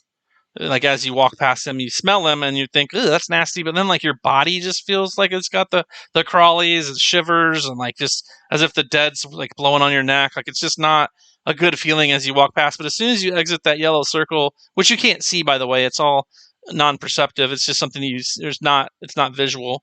That's just for us to see outside the game. But once you leave that area, you feel a lot better. The thing that Labolo notices when you walk by is the cloak that was kind of flailing behind you and looking all epic goes dead limp when you walk through that area, and then starts picking back up as you saunter down the hall towards where the rest of the people went. Everything makes sense of why I looked at him the way that I did. Now it all makes more sense. Mm-hmm. I agree. Hey, Ram. Just to make sure I'm on the same page, I had that same sickly feeling when I stepped out. 100. Yep. Yeah, just making sure. Yeah, everybody gets the creepy crawlies. It's like a non-natural feeling. Okay. Hey, I critted on that damn wall. Nice. Just as you guys walk up, Aram puts the full force of his power behind the blow from his black metal stick, exploding out happily onto the top step. Oh, 6 more seconds, I could have done this myself. I'm so proud of you. You- Tear rolls down my cheek. catch my breath for a second and just go, where's that beardless fucking dwarf? Beardless dwarf, are you hallucinating? No. I give him the squint, the I know better. So really, Bitch Slap, you're the only one that has a good view of him as he explodes out of the tiny hole that he made bigger. Aram looks bad. Half of his head has been shaved. His beard is missing. He's got deep cuts on his cheeks and forehead. He's missing teeth. One of his cheeks has a large hole through it. You can see a couple of his teeth through the hole. His back has lashes on it. There's like patches of skin that have been peeled off of him. Like he's just not. He's in a bad state. And go ahead and roll a 20-sider, Mike. I'm just going to do 50% chance. You can do, unless you want to do percentages, you can do percentile dice or 20-sider. Just to clarify, Mike's beard is made of dragon scales, isn't it? No. He just has dragon scale underneath there, which, by the way, they looks like they may have shimmied some off of him. The beard was hair, but it was magical. So yeah, Mike, roll percentages or just roll percentages, and you want high for 1 level, low for 2. 65 high. We'll take it, right? Yeah. 1 level is better than 2. Mm-hmm. Oh, this thing's huge. Hold on. That's what she said. And now that I'm out of that anti-magic cage, I need my resistances and such back. You have them on your sheet, right? Mm-hmm. Okay.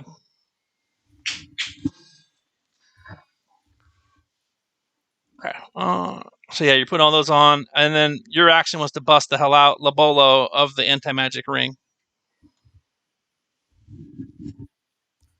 All right, I noticed Nina, or redheaded person walking by, apparently named Nina. I'm like, if she shot me dirty, look. So I shoot her one back. and I'm gonna keep moseying this way because I saw my friends go forward into the tunnel.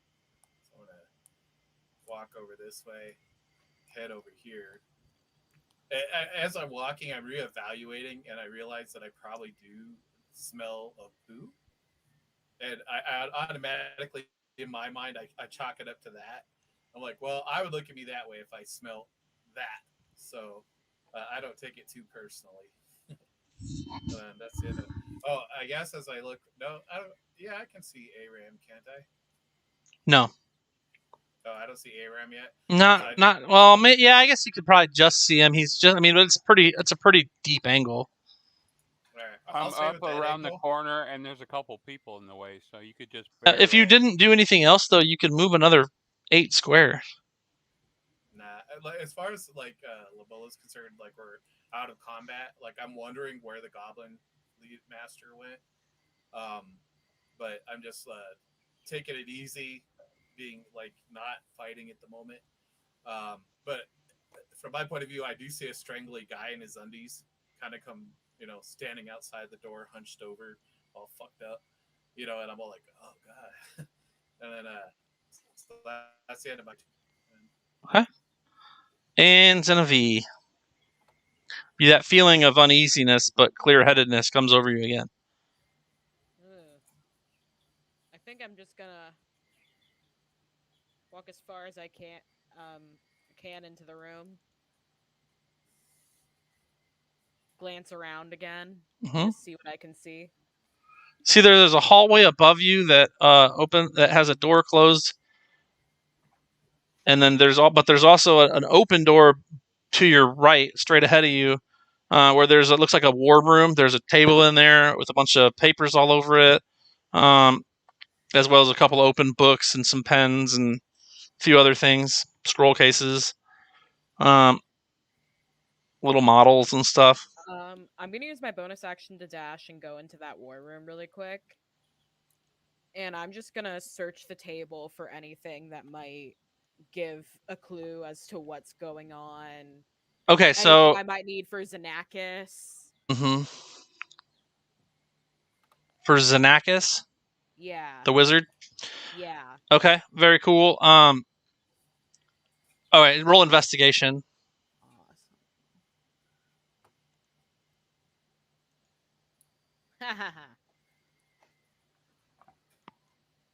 7. Okay, yeah, there's a lot of stuff, and it doesn't appear to be in common or elven. But you can take this time to continue looking through it, or you can gather it all up and stuff it in your bag. Oh, I'm gonna gather it up and stuff it in my bag. Okay, so you start to look through it and you realize it's not a language you recognize. So you just swoop it all into your bag. Figurines, papers, scrolls, books, everything. You get about half of it done this round. Okay. And Bit Slap. You see Genevieve run into there and start scooping stuff off the table. You see a doorway above you, which is like right here. This is a doorway with a closed iron door, and then you see the hall she went into with that open set of double doors and the table with the war room. Okay, well, I'm just gonna ask Valar what now. Stick with Genevieve. Strength in numbers. I'll take care of Aram. Okay, Come back as soon as she's done. okay. So I'm gonna go see what Genevieve's doing. Okay, you can help her if you take your action to scoop the rest in her bag. That's fine. Let's do it. You're no longer poisoned either. It only lasts for a minute. Appreciate it. Okay, and Balar. I'm gonna move over here to Aram, and I'm gonna pull all of his stuff out of my bag of holding and give it to him. Okay, that's gonna take 2 rounds to get him all loaded up. easily, so we'll let that slide. Essentials on the first round. So What's that mean?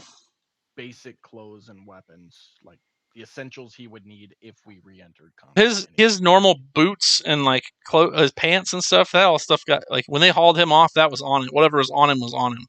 Okay, so it'd be weaponry and like spell casting material, if any, for the first round, and then Mike, what's that even mean for you? Is there really anything? I guess some healing potions. Yeah, as far as I mean, honestly, the stuff that I was wearing is the stuff that I need. Like your component pouch and your winged. Well, the component pouch I didn't really need. Yeah, because you have a focus. I was carrying it just in case I ever needed it. On the off chance, something should happen and I needed it. But no, my boots, my quarterstaff, and my clothes is the only thing Well, that I was really. your clothes were trashed and your boots are nowhere to be seen. The quarterstaff was with the rest of the people's gear, so you can have that. Yeah. Nina. One last thing. While I'm pulling the stuff out of my bag, if I can reach out to Lobolo with my awakened. No, never mind. I can't see him. Never mind. Disregard. Who you? Oh, you can't see Lobolo right now, so you can't talk to him. No, I need line of sight within 30 feet for awakened mind. So 100, I get it. Okay, cool. So Nina. So the person in front of me stinks really, really bad, and I'm getting kind of nauseous over here. So for the time being, I'm just gonna move right here. And again, I don't really know everybody else, so I just want to keep my distance for the moment. As soon as you get more than 10 feet away from him, the smell dissipates. The weird like knot in your stomach and the creeped out feeling on your skin goes away. Perfect. You're getting this feeling that maybe the half elf, though dashing looking, is the smell and maybe the reason you're creepy crawling when you're near him. Perhaps. All right, Aram. Guess what? What's that? Right before your turn is this guy. He pops back around. He pops back in here from through the doors, and he instantly is going to just throw a javelin straight at Zenavi.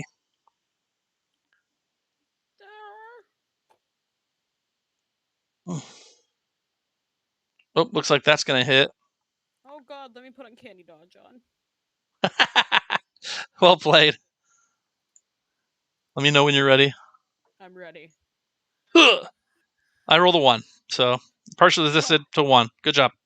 I wasn't willing to take the risk. And after he does that, he goes through here and slams the double doors. And you hear a bar slam into place.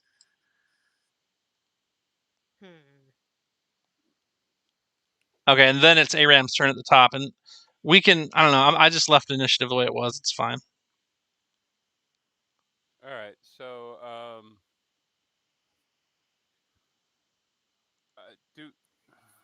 no, Lobolo's too far away. I'm gonna deal with that when he gets closer. I'm gonna look at Balar and tell him that there's a was it a mind player? Mm-hmm. There's a mind player in charge. Knowledge nature or knowledge arcana to know what that even is for either of you, really. I mean, I think Aram, we decided that you have an idea, and you've all heard of the stories that you guys have heard as you've been looking into this, but we'd run into one before, hadn't we? No. Yes, briefly. Yeah. Mm-hmm. So he could reference that thing. It doesn't help you much, but yeah. sounds familiar. Like rolls 2. Squid head? Are you kidding? So yeah. The thing in the robe that we fought down the hallway. Oh yeah, the thing in the robe. He would get that. With the squiggities? Yes. It's in charge. Mm. Oh, fun stuff. Still don't know what you're talking about. And he had a a beardless dwarf as some type of. I still think you're hallucinating with the whole beardless dwarf thing, man. We should really get you looked at. Oh, you never forget seeing a dwarf without a beard, man. And that bastard's got it coming, But wherever the dwarves, hell he is. when dwarves don't have beards, they're just gnomes. So Well, he's I a don't sadistic believe you little that he's a bastard. He beardless did dwarf. most of what you see done to me. / all, but yeah. I mean, Well, regardless of I was what going he- in and out, so I don't know if he actually did everything or not. That's why I'm saying it the way I'm saying it. regardless of what he is, we'll gladly take care of him for what he did to you. But I still think you were dealing with a gnome. I don't think he was a dwarf. We'll figure it out. But Can I- we need to get away from here though. while conversing with Aram, can I do like an insight check just to kind of give him get a general vibe check from him and see how he's doing, Yeah, go. or medicine or whatever you prefer? Medicine will tell you his state of his health. Insight will tell you the state of his mind. Let's do insight because I think he's hallucinating. So that's a nat 20 for a 27. Two things happen with a 27. First of all, you realize he's just fucking tired. But the other thing you realize is somebody killed that gnome dwarf earlier in the other room.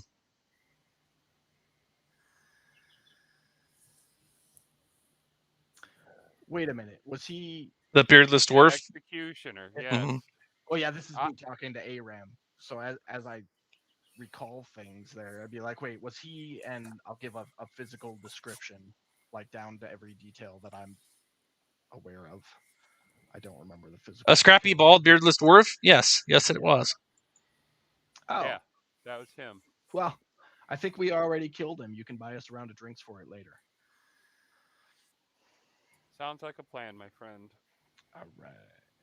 Do you Now I want need my to stuff. resurrect him and take your anger out on his new body? Now He's we pretty need to small. He'll find fit my in a stuff backpack. and get out of here. Oh, you're no fun. You want to throw the dwarf in a backpack? I already got 2 bodies in that thing. Come on. What's one more? All right. True. Okay. So after we're done discussing all this stuff, I'm gonna head into the other room with these two, and let's just stay together and get through this, and that'll end my turn. All right, Labolo. I notice that my stench goes for about 10 feet. So I'm just going to kind of move this. Well, I'm going to move this way 5 feet. Excuse me. Got the hiccups. And that's the end of my turn. Okay.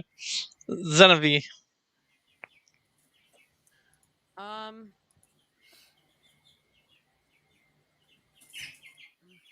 Well, we heard the bar slam shut, correct? Yes.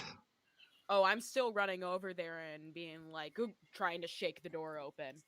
I mean, you can use thieves' tools to try to unlock it. Okay.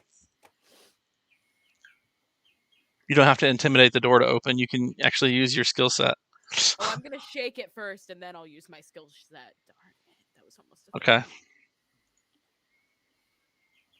Yeah, the board's pretty heavy on the other side. You're sure. You think you can get it. You feel that you've caught it, but like you didn't get a good enough grip on it to really push it up and over the hook, the clasp of the other side. So you might need to just readjust your tools and try again next round. I'm gonna get that motherfucker. Assume that was it. Bitch slap. All right. Wow. Aram, you look bad. I know. I can feel it. Every inch I of can me feel hurts. it calling in the air tonight, my friend. Hobgoblin this way, so. True. Okay, and now she can, bitch slap. You can try and kick the door down, and Zenevieve can try and finesse the door down. So if you want to roll like a strength check against the door, or athletics check even. I find myself not using like base ability checks as much since we have skills. Do you want me to do athletics or? If you decide you want to try and bash the door down, you can do athletics, yes. Okay. Yep. No, not feeling it. You bang into the door just as Zenithie almost has it that first time, and you realize, oh, I should have waited because she almost had it. And Zenithie, Sorry. this is her first instance of like being like, "Bitch, up, what the fuck?" It's been a long couple of days. She just kind of stands up and just like gives her a nod and is like, "It's okay.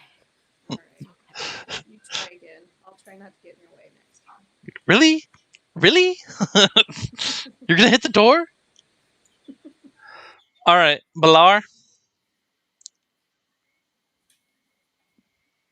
So, first thing I want to do is kind of holler back and inform Lobolo that if he happened to pick up a stick with a veiny gem on the end of it, what it is, and that he should not come near me with it because I don't like the way it feels. And Okay. then, It looks like he's not in here. Did we lose it on the permanent lot side? I've tried many times to understand Bear's I'm here. Huh? He's there. he He's just shut his I'm camera here. off. Oh, okay. I didn't. Let's say I try to understand. Hiccups. Oh, that's all right. I try to understand Bear all the time. It never seems to work. So So that's the first comment I'm gonna make. So you explain to me everything that it is, or just if you picked up a stick with what looks like a rock on the end of it with veins flowing through it, it's an anti-magic field, and don't come near me with it. So I don't stink? Oh no, you definitely do stink. But I will say too, Bear, like Lobolo was in jail with those guys. He's seen these in the ceiling, Oh, all right. so you would know you would already have an idea what it is. I guess I didn't think my Arcana was very high, so I wasn't really. I mean, when they made you go and turn that lever to put them away, like for 5 rounds or 10 rounds that one game, that's when it kind of clicked with you that maybe that was a anti-magic device or doing something to heed the party. Fantastic. Burden. I have an anti-magic stick that makes me itchy. Okay, I'm cool with that. So then I want to turn to Nina and go, "Hey, the way you came in, is that a valid way out?" Well, technically, yes. But not a very good one. She dug that by herself for herself with the intention of getting in to find the person she's looking for. Her escape route probably wasn't the same. It's not supported. It's 2 days worth of digging, quick dig, almost 3 days worth of digging. You guys could try, but it might collapse on you. Touche.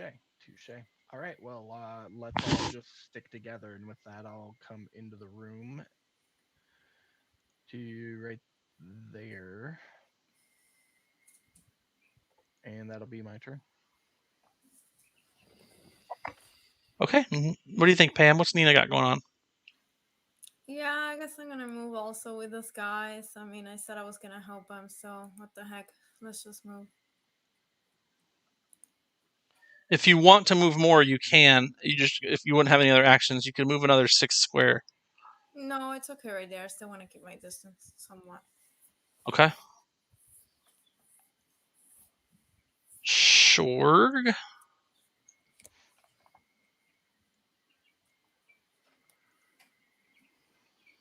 Okay, and Aram.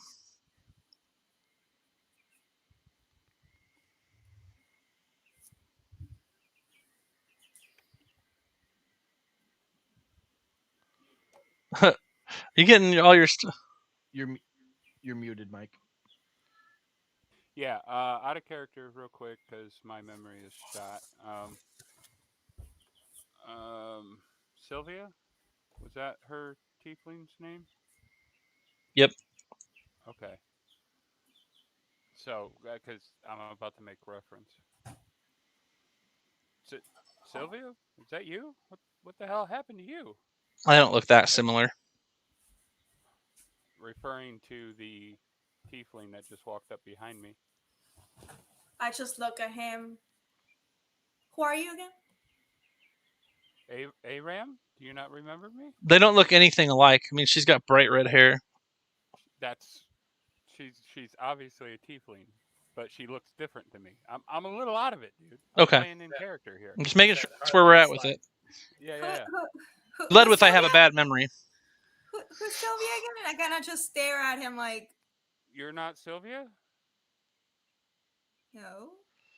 This What? elf in front of you is pretty skinny. Looks like he maybe hasn't eaten in a while. He's tall-ish, and he's definitely looked better. You can see where someone pulled off chunks of his face, where maybe they've. If you knew him, you would know they basically popped off dragon scales. And he's pretty worse for wear. I mean, he's got some. I'm sure he had like a change of regular clothes in there at this point, so he's not naked anymore after he put his stuff on with Jacob over there. I'll say he probably had another travel outfit. It makes sense. Okay. Not necessarily boots, but so he's got like rags on for shoes, and he's wearing his secondhand clothes or whatever, and he looks rough. I mean, his hair has been shaved in some spaces. He's got lots of cuts in his flesh. He's just in bad shape. He seems out of it. I just stare at him like, what the hell happened to you? What did you do? They tried to lock me up. I'm not okay with that. And you are who? I'm Nina. Nita. I messaged you too, Pam. I'm I am Aramelium Maybe I didn't. Cyanide. Everybody just calls me Aram. It's wish I could be under better circumstances, but nice to meet you, I guess. Yeah, I guess. I mean, it's been a couple of rough 72 hours. I'm trying to look for a friend, and after digging through to a tunnel, I ended up here, and I heard some like sort of battle, and then I'm gonna kind of lean on my quarterstaff a little bit because I know I'm still a little exhausted and out of it. So, all right, well let's do what we got to do and get the hell out of here. And I'll step up to here. no, wait, because you have my attention now. I mean, I know you're tired. But you said Sylvia. I'm not sure if we're talking about the same person here, but the person I am looking for is my cousin Sylvia. Sylvia was our traveling companion. We kind of lost touch with her a while back. Um, we had an excursion to go out on, and she went to look into some other things. The last thing I know, it's this Rico had mentioned that she had left the bathhouse um with his daughter, and that's the latest thing that I know. Yeah, Rico's a cook. We did some work for. Yeah. We're familiar with Rico.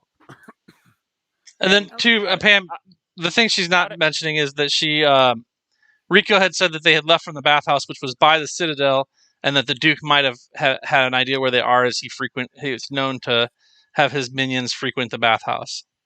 Yeah, so I'm trying to locate any information that I can get, since that's all I have from the Duke at this moment. well, sounds like we're all on the same path at some point. I mean, finding Sylvia was on our list of things to do. We just had a few other important errands to run beforehand. Maybe Okay, you wouldn't so mind sticking around, and we'll look into this together after this. I As I mean, lean on the quarterstaff a little more.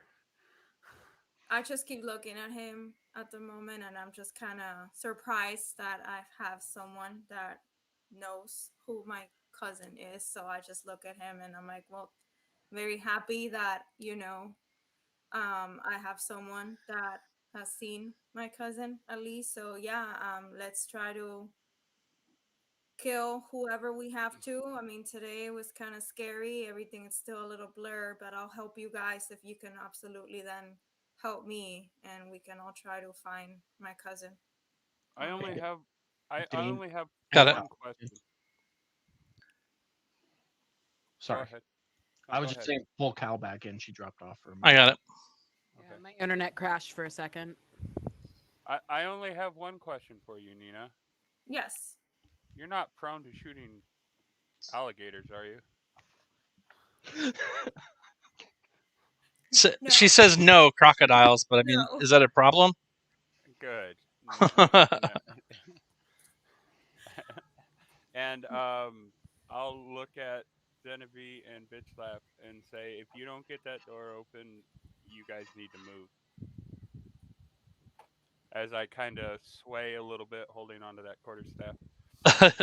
Sounds like Aram's pissed. Lobola, you're up. Am I close enough that I could hear Aram's voice talking to Nina? Yeah. Before I move, Alright. definitely. Okay. So I move up this way, 20 feet.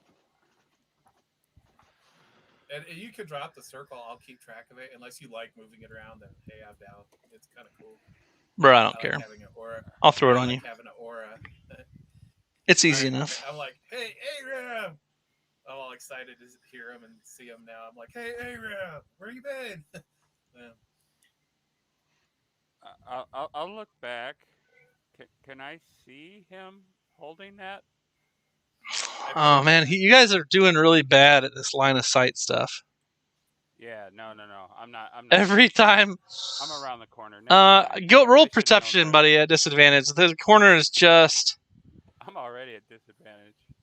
Oh no, That no, is that your- corner cuts him off. You can't see him, Yeah, that's what I. Yeah. and you were walking the other direction. Right.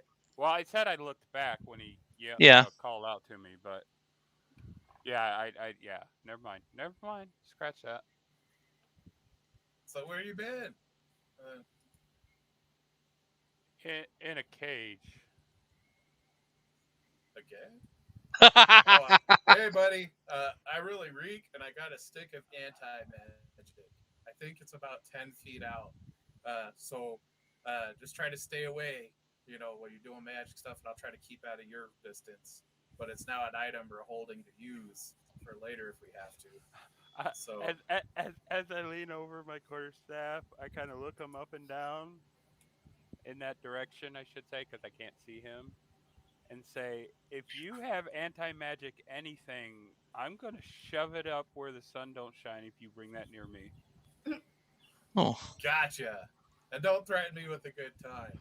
No, I'm just joking. Our non-sexual part strikes again. Right? So much for saving it up, darn it. All right. That's the end of my turn. Okay, Genevieve. I'm going to watch these guys tinkle the door. Okay. I'm gonna try to get it open again.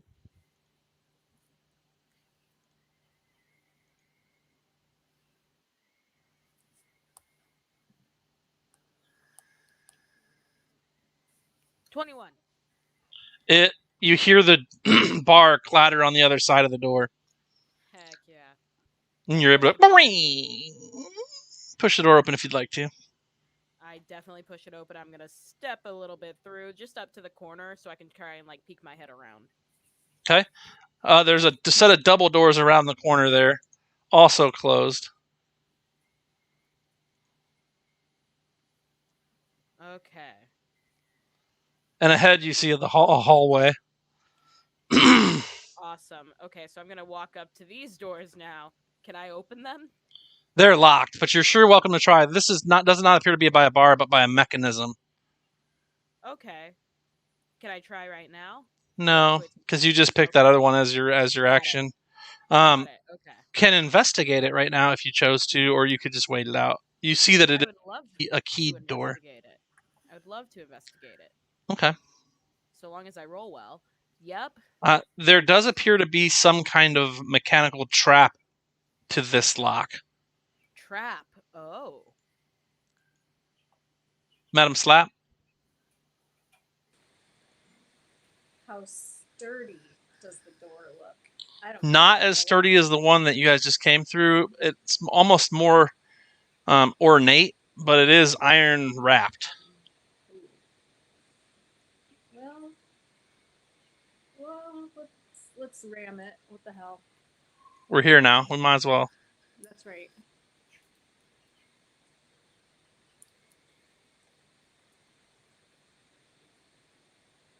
Oh yeah, you push into it real nice and good, and it shinks open. You know, like blasts into the room. And then that being said, Oh, what is that? boop. On the other side of it is Shorg, and you see a large like throne room with a number of people in it. Actually, I'll just go ahead and open it up. See a large throne room with a few different tables in the center, a bunch of tables along the side. There's a number of individuals in there. Make sure I got the right ones here. Hold on.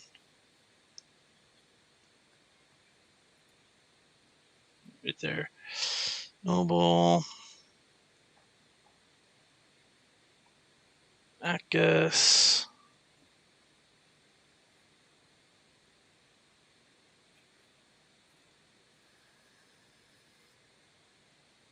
And last but not least. Okay, there's everybody that's in there. So you pound the door open, and as you guys look in, you and Zenevieve can roll perceptions to tell me how many of those you see. It doesn't matter. You see the hobgoblin in front of you. You see the stone golem to the right. Inside, you see an elder, well-dressed human. You see what appears to be a middle-aged, maybe mid-30s human, possible wizard. You see the Guilford the commoner on his knees next to Xenakis, who's also on his knees and bound. Before what must only be the Duke, a well-dressed and kind of elderly gentleman in expensive clothing, sitting next to his probably wife, the lady of the keep. And then off to the side, you see a small child sitting on the knee of a teenager, also both well groomed and dressed. All right. Well, That was your action, huh? You have a lovely home. All right. The stone golem is going to hold its action. Balar.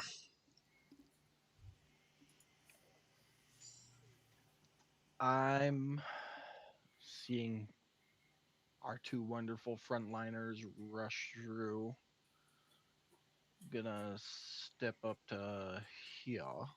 You guys, just so we're all clear, Lex did make it eventually. Hey.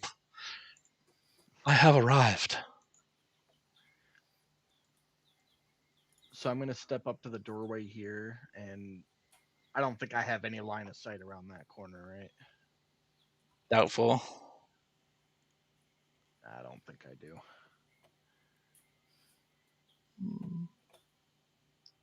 Yeah, no, not. There's two corners. Nope.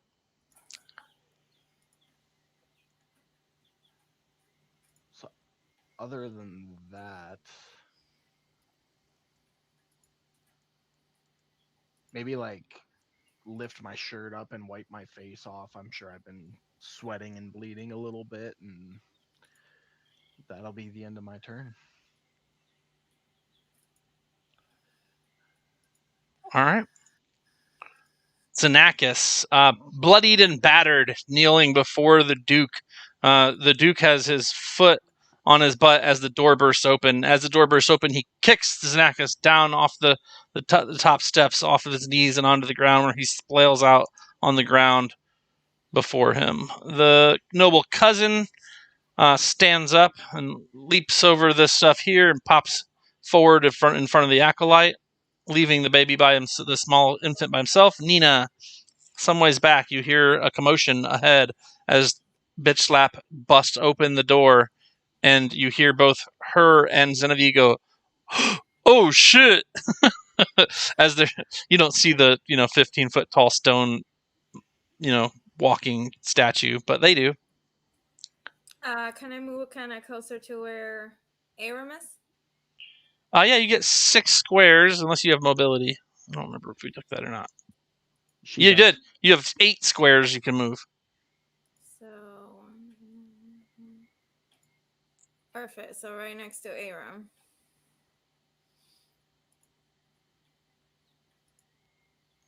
Right there. Perfect. You come into my home, the Duke says. You come into my home and you kill my men, people of this town. This town has been and will be here for time unparalleled. The likes of your riffraff coming in here and thinking you can just kill my men and my horde. What makes you think you can do such a thing? Gollum, activate and kill these intruders. And he rubs on a wrist guard that he has on his arm, which activates the golem, who steps forward, pushing the hobgoblin aside and fills the entranceway with his giant self.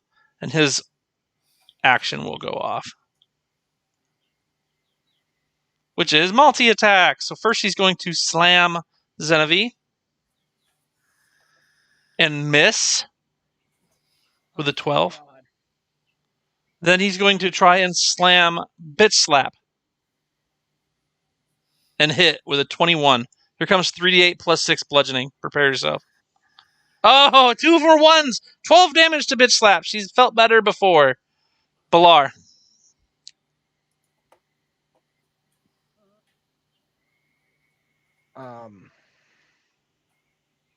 Yes. Purple. You guys are in so much trouble. Wait. Does Song Golems initiate? Oh, it's not. I'm sorry. I jumped around. It was the noble Duke and then the acolyte. So you're right. I'm sorry. It's not Balar's turn. Oh. I confused myself because I had to go back to the stone dude to make it all happen. It gives me time to look at things. So. Yeah, well, now you can look at things, so that sounds good. Acolyte will pop forward. He is going to cast Sacred Flame at Bitslap, who fails her save, which means take a quick D8 Radiant. So 4 damage. Bitslap's in critical condition. The Hobgoblin is going to back up as well to here. Do nothing. The Noble Elder is going to back up. And Guilford is kneeling, also battered, not quite as bad off as Xenakis. He has not been kicked off the stairs up to the throne. So he's chilling right now. Aram.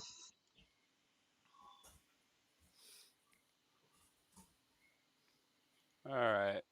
Get me up there. And I will double check my numbers here.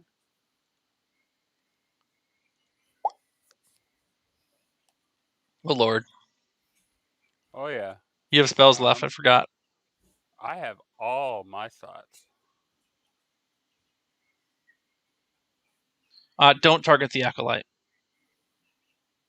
Don't target the Acolyte. Okay. Why not? You can target him, but just don't actually target him in game because it's not going to work regardless. He's going to take 0 damage. For reasons. Just don't target him because otherwise it's math.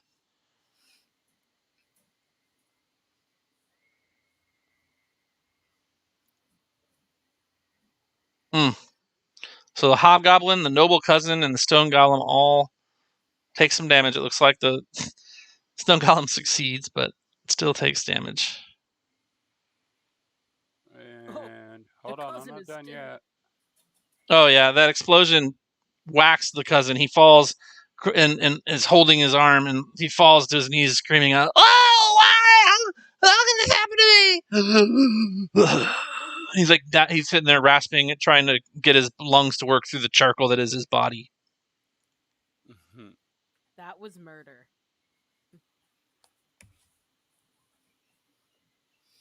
And there's more where that came from, you bastards.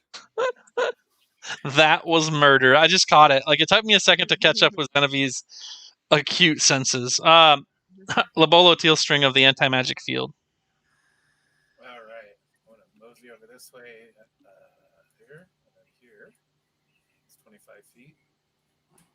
I'm going to pull out of inventory. Here. Hold on. You have to speak up, bro. Oh, sorry. Yeah. I was aimed at the computer. Let's see. Where's my other potion? My last one. Okay, so I've got one item potion of greater healing. And I call out to Nina. And I'm like, hey, pass this to the barbarian. And I slide her the potion. Or toss, whatever. Athletics on both sides. Sure. If she's planning on catching it. Does the look on her face look like she wants to catch it? I didn't hear anything you said. The look on her face. Does she seem like she wants to catch it? I don't know, Pam. What do you want to do? I want to get a little closer to where everybody else is. Right, so Labolo's behind you says, hey, you, tiefling, Right? catch! Take this. Yeah, give this potion to the barbarian.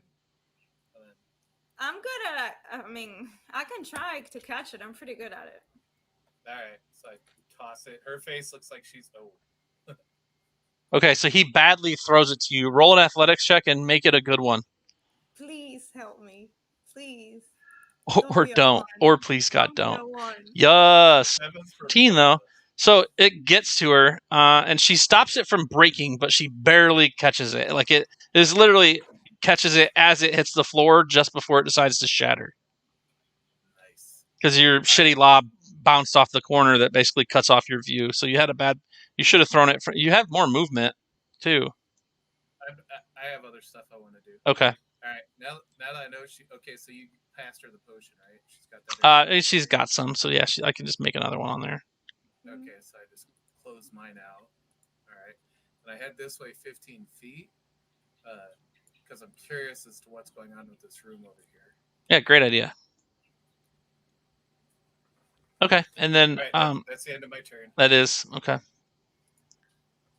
Zena V. Well, I suppose I have no choice. Since he hit my friend. And tried to hit you. And tried to hit me, but I'm more pissed that he hit bitch slap. Hit her good. So, I'm gonna take my crossbow and just aim it at its face and let loose. And because it, is engaged with bitch slap if I hit it sneak, correct? It's engaged with bitch slap. You don't get advantage, but you do get sneak. Okay. Until she's raging, and then you'll get advantage, too. Fantastic.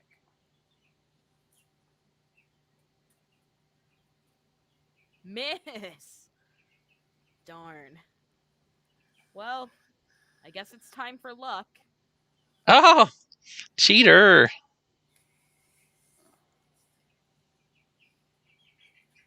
Okay.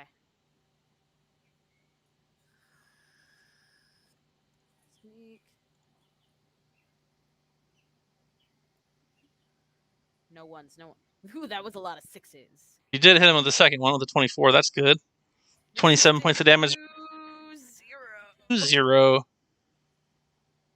And now I go, oh fuck. So you shoot your crossbow at it, and it literally hits it and just goes dink, and then falls, hits the ground. You know what? I will use my bonus action then to kind of get the hell out of Dodge. Bonus action to disengage, and then move? Yeah. Okay. Alright. She goes, I'm sorry, bitch slap. The noble lady, she says, oh, look, they've killed your cousin. Bitch slap. I know. So she's so caring. Well, seeing a crossbow dink off of that thing doesn't give me lots of inspired feelings. but let's see.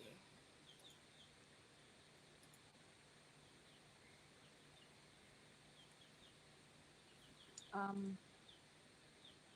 guess we'll bonus rage.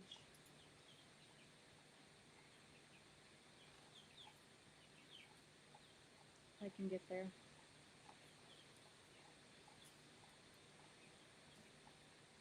Do you need my help? No, I got it.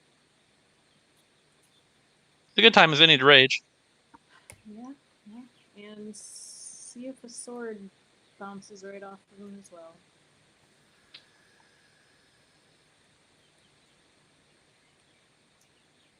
What the hell? Well, Wow, that guy's got. just nails on the chalkboard. Like it's not that you don't hit him; it's just your nails. You just slice up him, and it's just like nails on a chalkboard. Well, I'm bullheaded too, so we'll try again. Keep slapping him with it. Roll a 1 so I can break your silver sword. All right. That was not good enough either. So more nails, more chalkboard. The child is maybe 8 or 9. All of the nobility have rapiers on them. They all are armed, all dressed in just leather armor, if anything, for the most part. But the child is probably 7 or 8 years old, and is just kind of hanging out over in the corner. But after the cousin goes down, it goes over here and starts to like pat down its body. The stone golem is going to slam Bit Slap with an 18. That's going to hit. You're going to take half. Ooh, she takes 7. And it's going to slam you again. But it automatically misses, so it opens itself up to an attack opportunity from you, Bit Slap.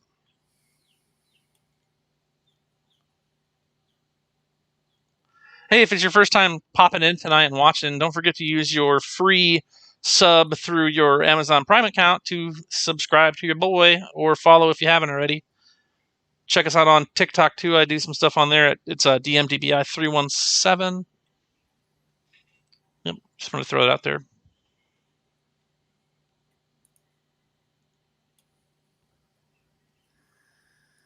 So yes, it slapped you. It looks like you miss it on the return though. And Balar. So I'm going to step up next to Bitch Slap.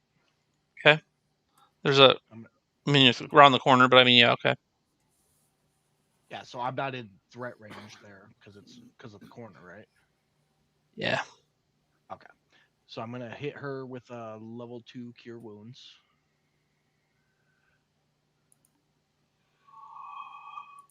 Madam Slap, there you go. 10 points for you. And then I'm gonna step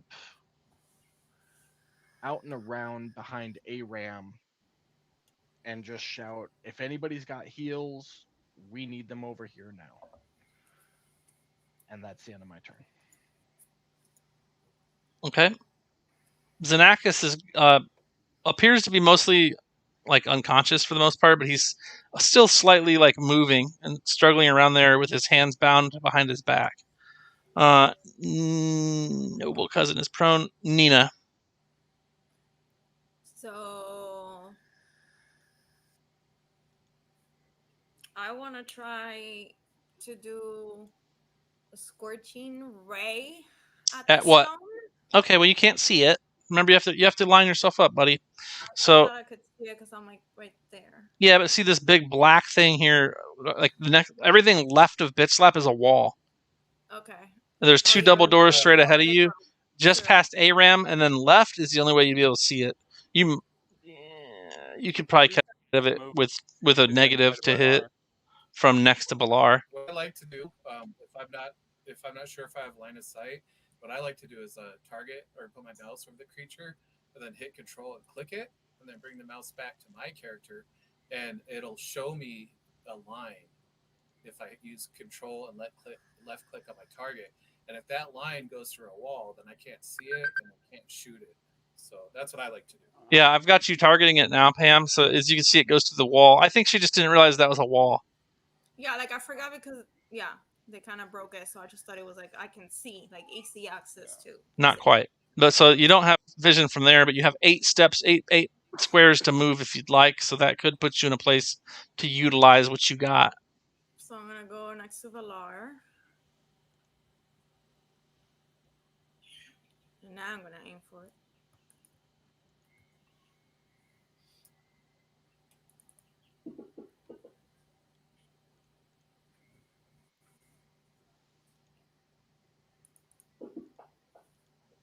Today just sucks, doesn't it?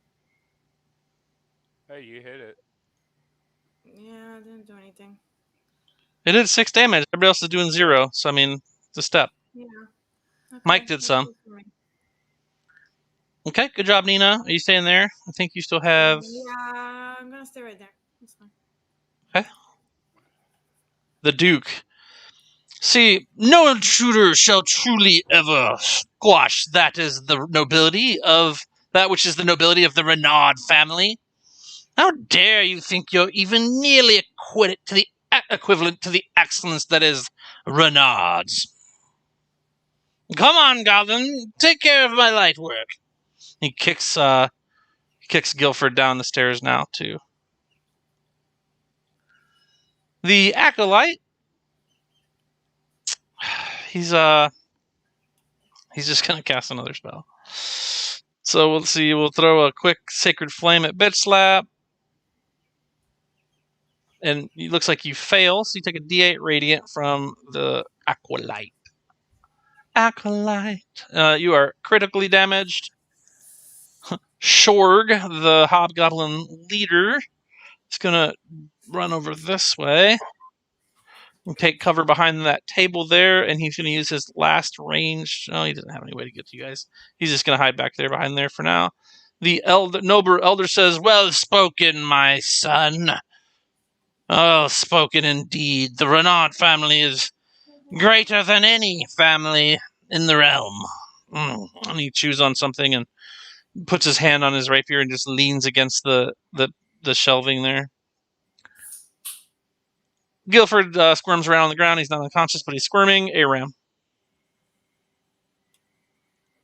Aram, okay, so I'm just going to lay this out there.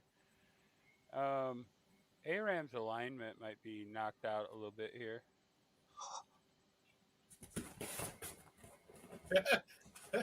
Oh, wait. No, I'm not laughing at that. I'm laughing at the alignment. Sure, right back there, dude?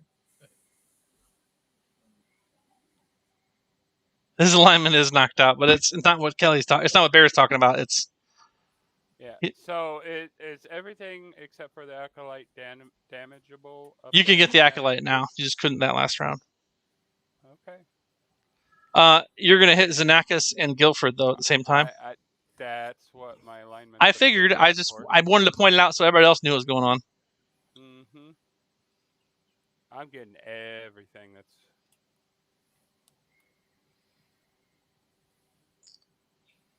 All right. Guilford dies instantly. Yeah, I kind of figured that was going to happen. So did the Duke. It looks like you murdered or killed everybody that was over there besides Xenakis, who's at half health. Sounds like a game plan to me. I've had enough of those damn words. I assume that was it, right? That's it. Labolo, you're at the door. It does appear to be locked. You could attempt to pick it at disadvantage because you don't have actual thieves picks, I don't believe. Nah, not really. Can you open that part if I can see it? Come on. Can't see through the door, bro. It's a shut door. It's okay. I see. There's a door right there. Got you. Oh, yeah, that's what the yellow line was. All right. So I gotta look around. Do I notice if the door to my left is open or not? There is no door to your left. That's my cage. That's my cage. Do I notice if I'm trying not to acknowledge it as your cage?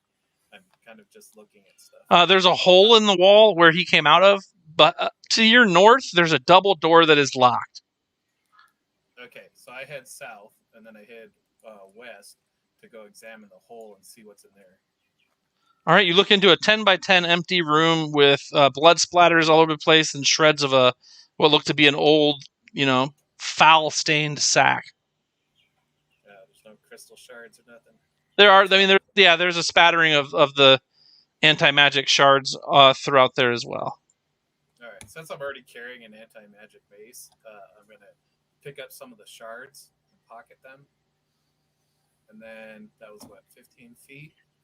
And then so I'm gonna start making my way back to the party. I lost my token, so it's stuck on the 10. Yeah, there it is. Okay. So how many feet was that? 5. So that was like 30. I've got 10 more feet. There we go.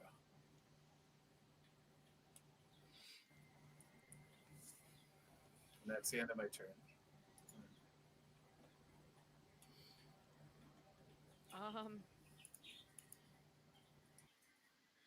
Cal?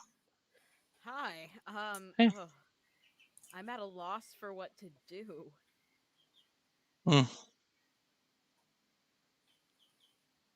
Daggers, throwing daggers, is that piercing damage?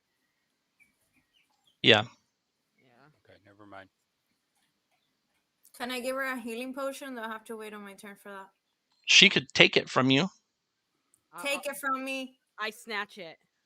Snatch it. Which one are you giving her? Which one are you going to let her snatch? The potion of healing. Yeah, you have 7 of them. You have a bunch of different of them. Well, it just says potion of healing.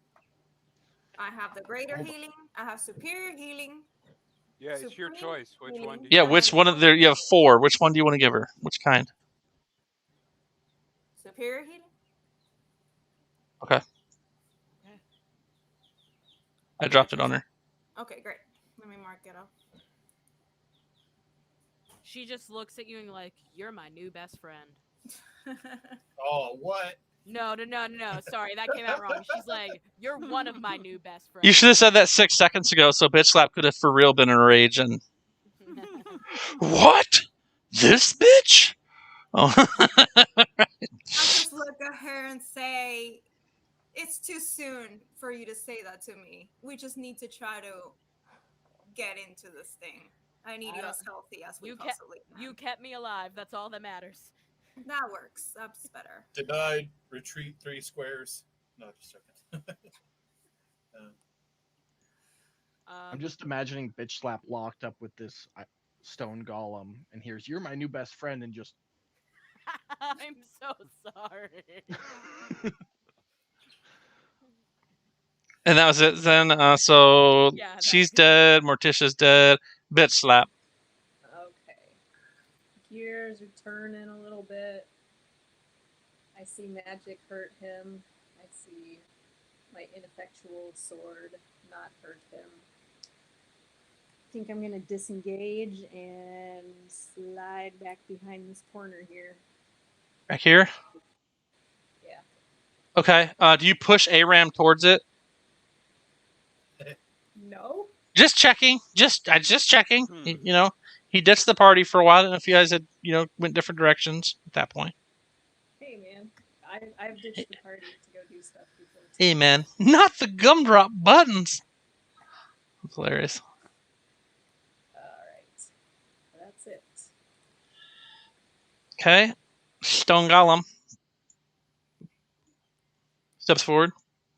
Last order given is the one that's going to continue taking out. Let's see. So 19 is going to hit Aram for 3d8 plus 6. 12 damage. You're light. And he hits you with his second attack as well with a 19. 29 to hit is going to be a hit. Aram takes another 3d8. 19 damage. Now moderate. Balar.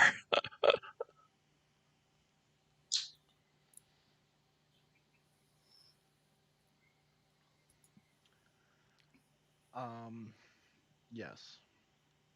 Very well. That's Vidania. I don't see a way out of this, so I'm gonna step forward. And we're gonna use Primal Savagery. Oh. I'm gonna grow kitty cat claws and scratch at him a little bit. Help me out. Meow, Samuel Jackson. Didn't drop on him. There we go. They count as magical, right? They do count as magical, but I missed. Yeah, I just making sure. I thought they did. I was reading about it.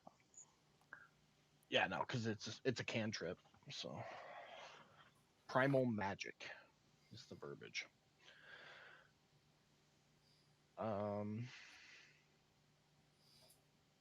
You just get one attack. Yeah, just one attack. So that'll be it for me. Okay, Xenakis, his bound hands no longer bound due to the fireball. He is going to magic missile the hobgoblin. Actually, he'll magic missile the stone golem because he knows better. 1, 2, 3, and the fourth one. 4 bolts of energy wreck out, like just heave out in a grayish blue light from Xenakis' fingertips and just barrel in and blast the stone golem from behind. This is the way. Nina? So, Pam? I'm gonna just look towards my left and look at Bitch Slap and just give her a healing potion as well. Now, you can force feed it to her if you'd like. Which one do you want to give her? The same that I guess gonna be a superior one. All right, dropping it on her. Just throw it at her like, here you go. Yep. Oh, Katie, did you take mobility? No. I need to. Okay. So you lose your rage if you don't attack or are not attacked by whatever turn. So don't you lose rage now next turn? Yes. She just got force fed a potion. Doesn't that count as Being a attacked non-violent attack? by a stranger. If only. All right, Shorg. He's going to bum rush this guy with his Morning Star. He's going to swing on Xenakis. But Xenakis saw him coming and he misses. Oh, I think he might have multi-attack. Let me double check before I... Yes, so he'll swing with his Morning Star again. Hitting him this time, cracking him right across the elven head for a quick 8 points of damage. And then we're back to the top for Zenavi. Or wait, why did It skipped Aram and it do that? I Don't know, know. did it twice. Weird. Aram, you're up. First time, and then you went back and it did it again.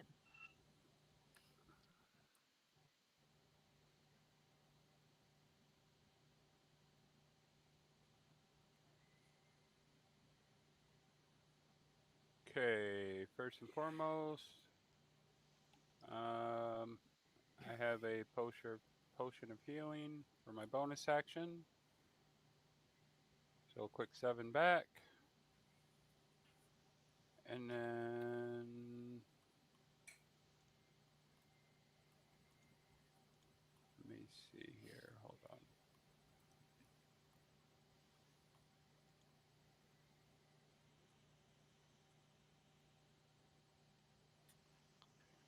Yeah. Okay, so we will cast Flame Blade on myself.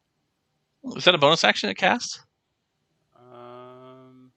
I know I'm going to use my action for it.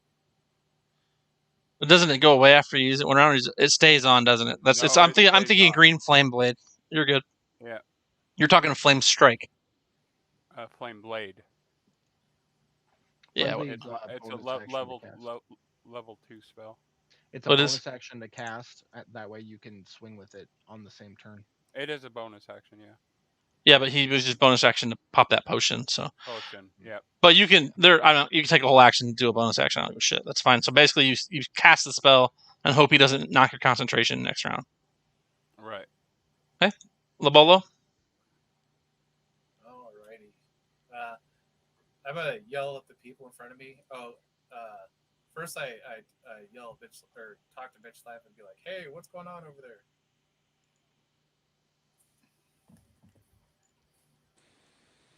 Big stone golem. Alright.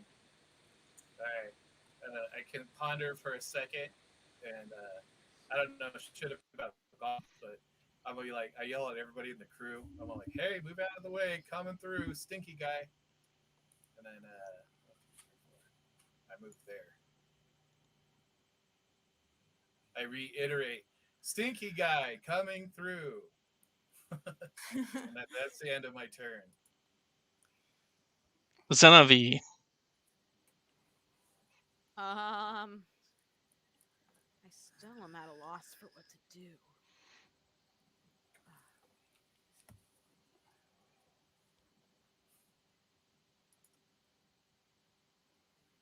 Because everything I have is piercing, I think. It's not the piercing that matters. It's the magical or non-magical that's screwing you. I don't have any magical. Just silvered. Yeah.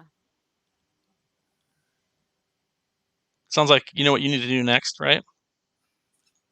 Get some magical items. Hmm. Well, no. The first thing I need to do is get better armor. Okay, at the expense of probably pissing you off, I'm going to say this: you had a magical item at one point. Oh, I know I did. Okay. Somebody Trust me. decided to take a nap and it just vanished for some reason. That is not what happened. That's how I remember it. Okay.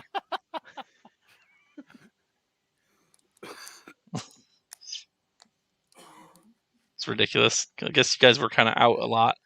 That game was super intense. I think between the Thanksgiving Day game and the collapsing celestial body game, those were probably a couple of the better games we've had. That was super intense. Is there any way I can get past the stone golem?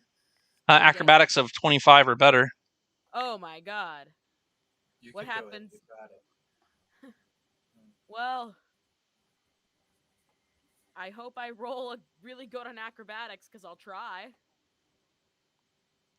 Okay. Please, please, please, please, please, please. Ooh. Okay, and the one thing that I wanted to tell you, but I didn't, is that he'll take an attack of opportunity on you then. I felt like that was coming. Okay. He hits. So you go to jump past him, and he just swats you back out of the air, back into the hallway.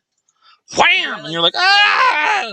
Takes a quick 20 across the chin. And slide down dramatically. Yeah, basically. I should have uncanny dodged that. Go ahead. You can do it. Take 10. Okay. Give yourself 10 back. Because we move so fast. You know what I mean? Like, if this is real. Oh. I did the wrong way. There we go.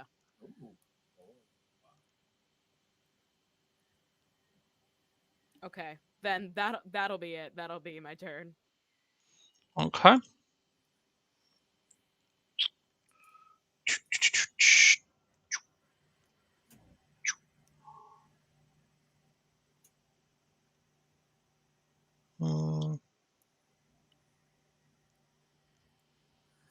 There we go. Morticia's dead. Lady Deborah Renard is dead. Bitch slap. Okay. Reassessing the situation. Going to put my sword away. Okay. And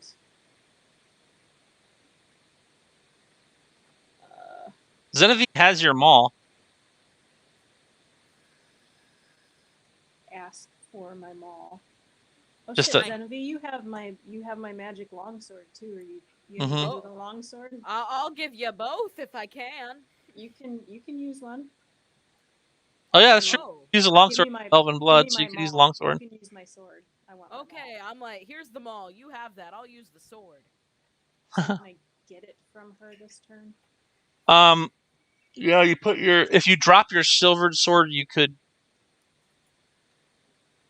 No, because you're anything else. You're using your action. So yeah, if you want to get it from her this round as part of your action, that's fine. Okay. Thanks, buddy. I think that makes sense. Let's see. So I need to give this longsword to. Please give it back when you're done, Genevieve. I promise. Thank you. I see the maul. I see the great sword. Where's your longsword at? Oh, curved sacrificial longsword. Okay, I'm gonna throw it. I'm just gonna put it on you, Genevieve, so it'll be in your. It'll show up. Okay.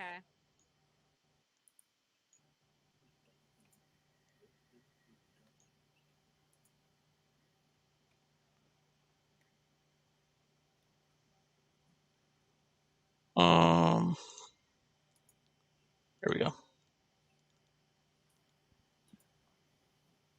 Perfect. Now you have that sword. Stone Golem. He's going to slam. Dun dun. Let the boys be boys. Slaps Aram real quick. 24 damage. Succeeds concentration check. 1 for Balar as well. 23 to hit. 18 damage. I am Balar. going to react with Okay. my shock guard, which is going to do 2d4 lightning damage. Okay. And it is going to push him back 10 feet because he is not a huge or larger creature. Yeah, he's large. So.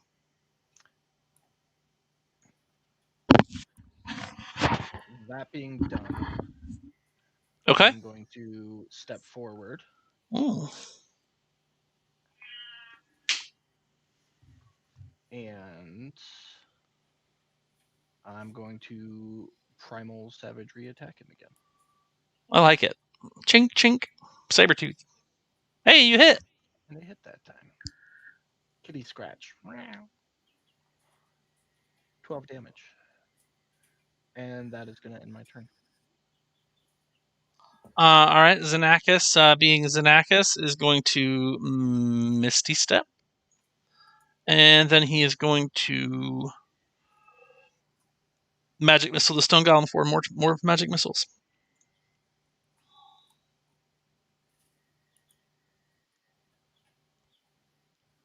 And he's going to say, "You must be the druid. Quickly, we must find the Mind Flayer. It's trying to escape, I'm sure of it. He was not in here, and they captured me. But it's not too late." Sure. Bigger priorities first. And kind of. If he gets away, the whole realm could fall. Nina, you hear all that. I'm gonna try Firebolt. Okay.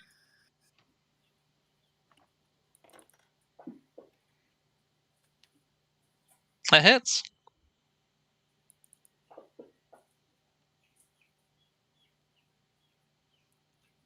That's it.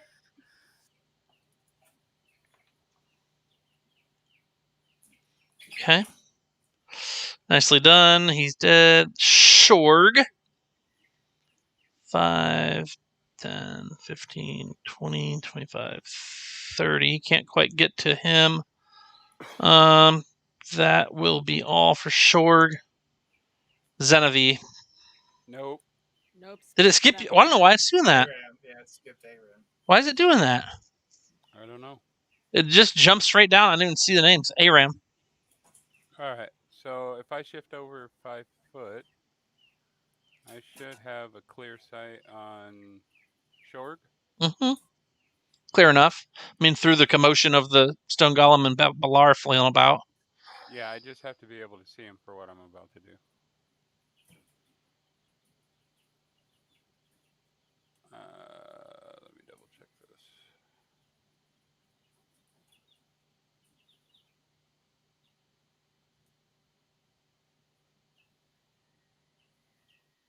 Okay, so I am going to cast Magic Missile at level 2 for Shorg. Final answer? Final answer. All right. I'm judging you the whole time. Number 1.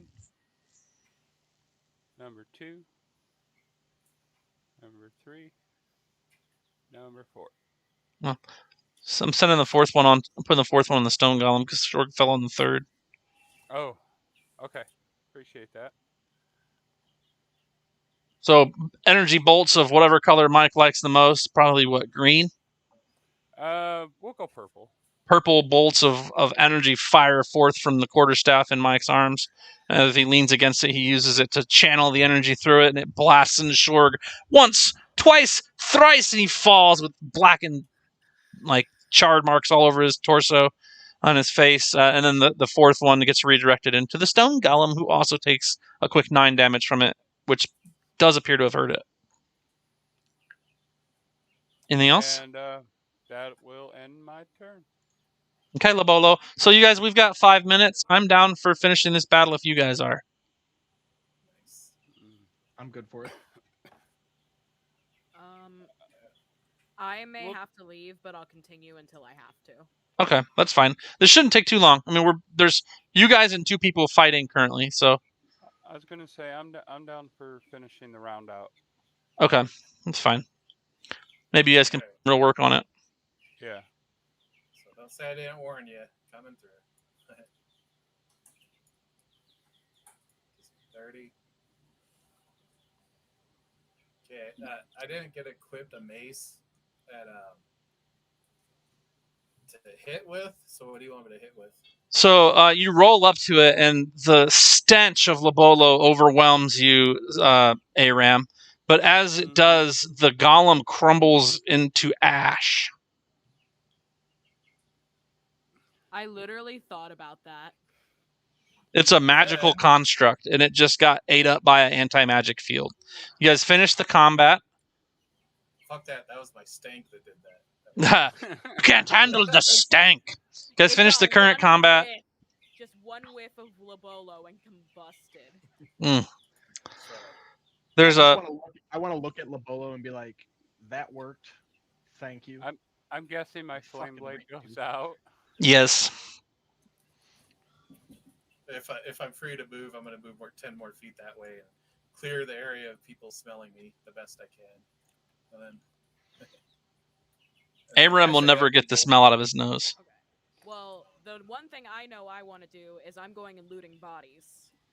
Okay, as soon as the golem falls and Lobolo comes in wielding the anti-magic mace, Xenakis takes a step back and says, "Keep that thing away from me, boy.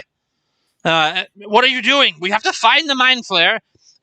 I'm sure his world domination doesn't end here. Quickly, where could he have gone? He's trying to escape. Have you searched everywhere?"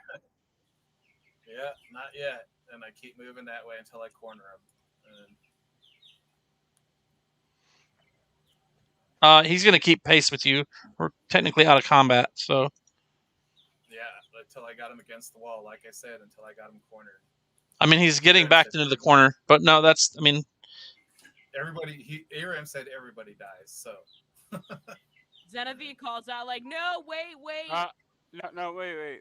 I didn't actually say everybody's dying.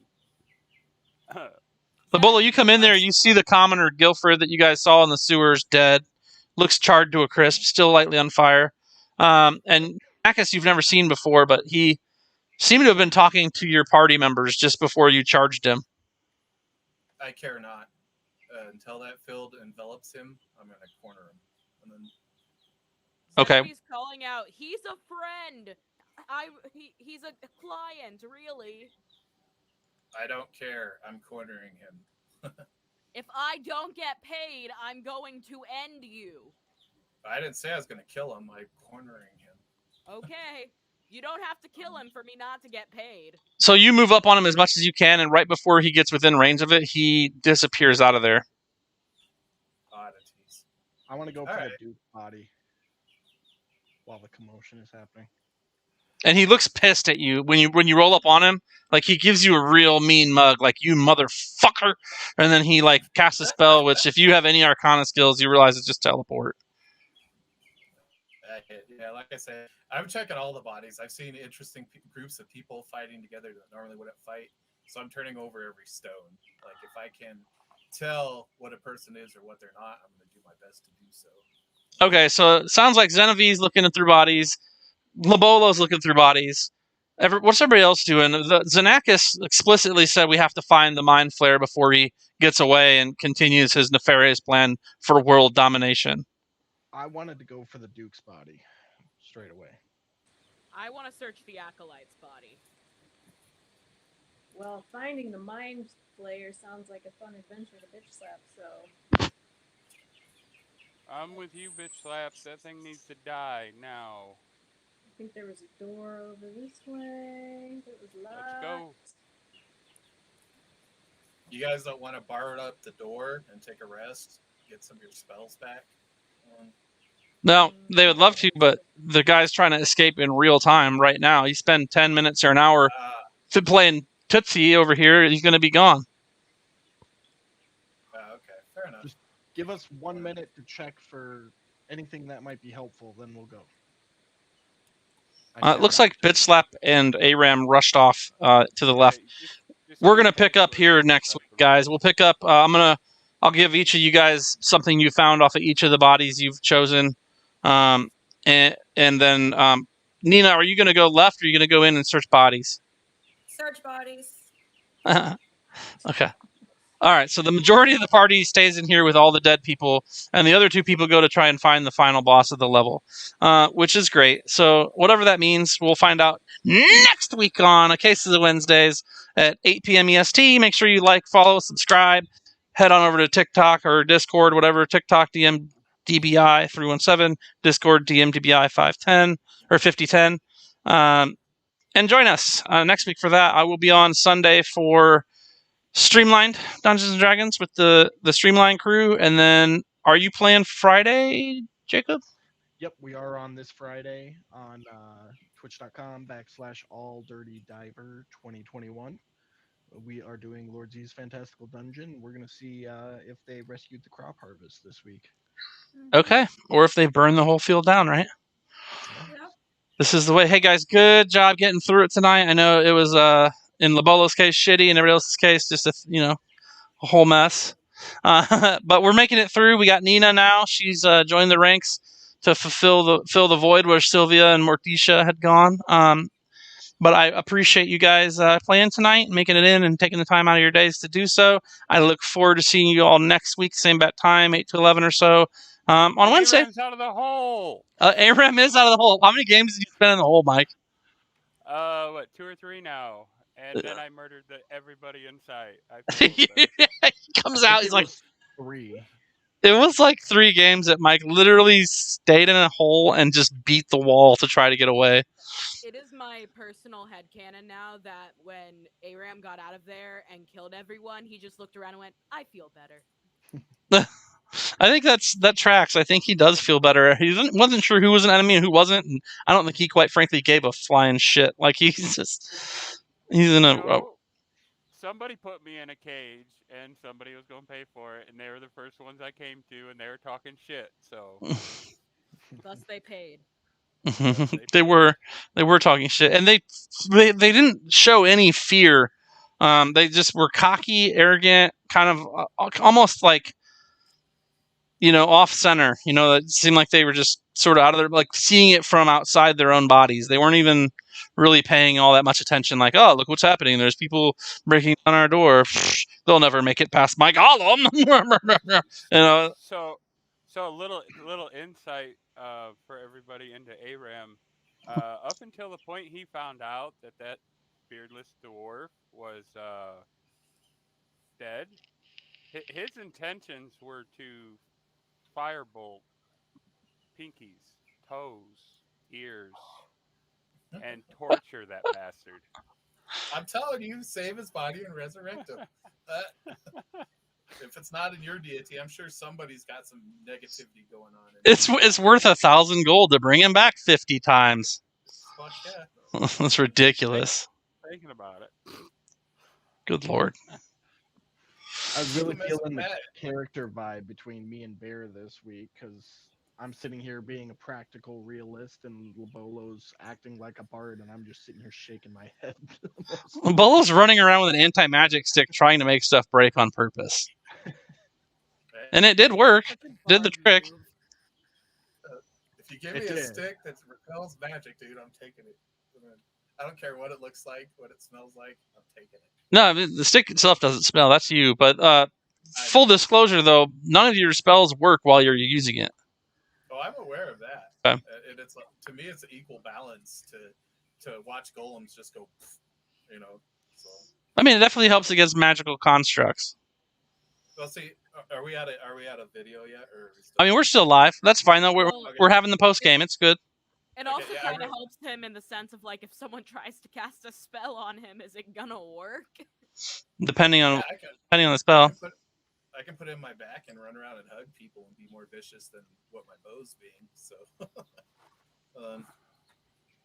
I was gonna give it to Bitch Slap because like I figure she's more effective with the mace. You know, that way she could, you know. But she's most effective with two-handed giant weapons, though. Yeah, because she has greater weapons. I'm at disadvantage with the mace. So now, cleric. I mean, it would make sense for one of our non-magic using characters to carry it for when they're up close fighting the magical big bad, but then their magical weapons are useless in terms of magic, at least. Right, so it's a whole conundrum. It's interesting trade-off. I think Genevieve would probably be the most beneficial for carrying something like that. But she can't use a mace. Not like, wait, is it a simple item? No, she doesn't have to actually swing with it. She just has to have it on. Oh, just to have it on her. I see. Yeah. Probably wouldn't be a bad idea for me to carry it, considering I also have no magic. And you sacrificed your dagger. You cut yourself personally to sacrifice for the party. I, without any memory and in the body of a child, decided to give up that dagger. Valar asked nicely, I think. I feel like that could be part of your intro next week, Genevieve. What?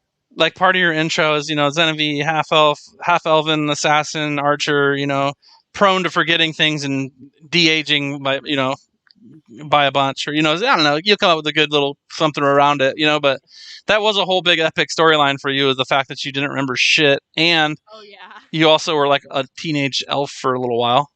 Yeah, no, that's what it was with Valar. I said I'd give up the dagger if I could have the dragon head, because I was a child and wanted the dragon head. Do you guys still have the dragon head? Is that in your bag with the dead bodies? Yeah, it's in my bag with the bodies. I took it back from her. Oh, Lord. Genevieve doesn't want it anymore. She's not a kid anymore. Jeez, Pete's. You guys will have some interesting, decent stuff here out of this room here. Nothing too crazy.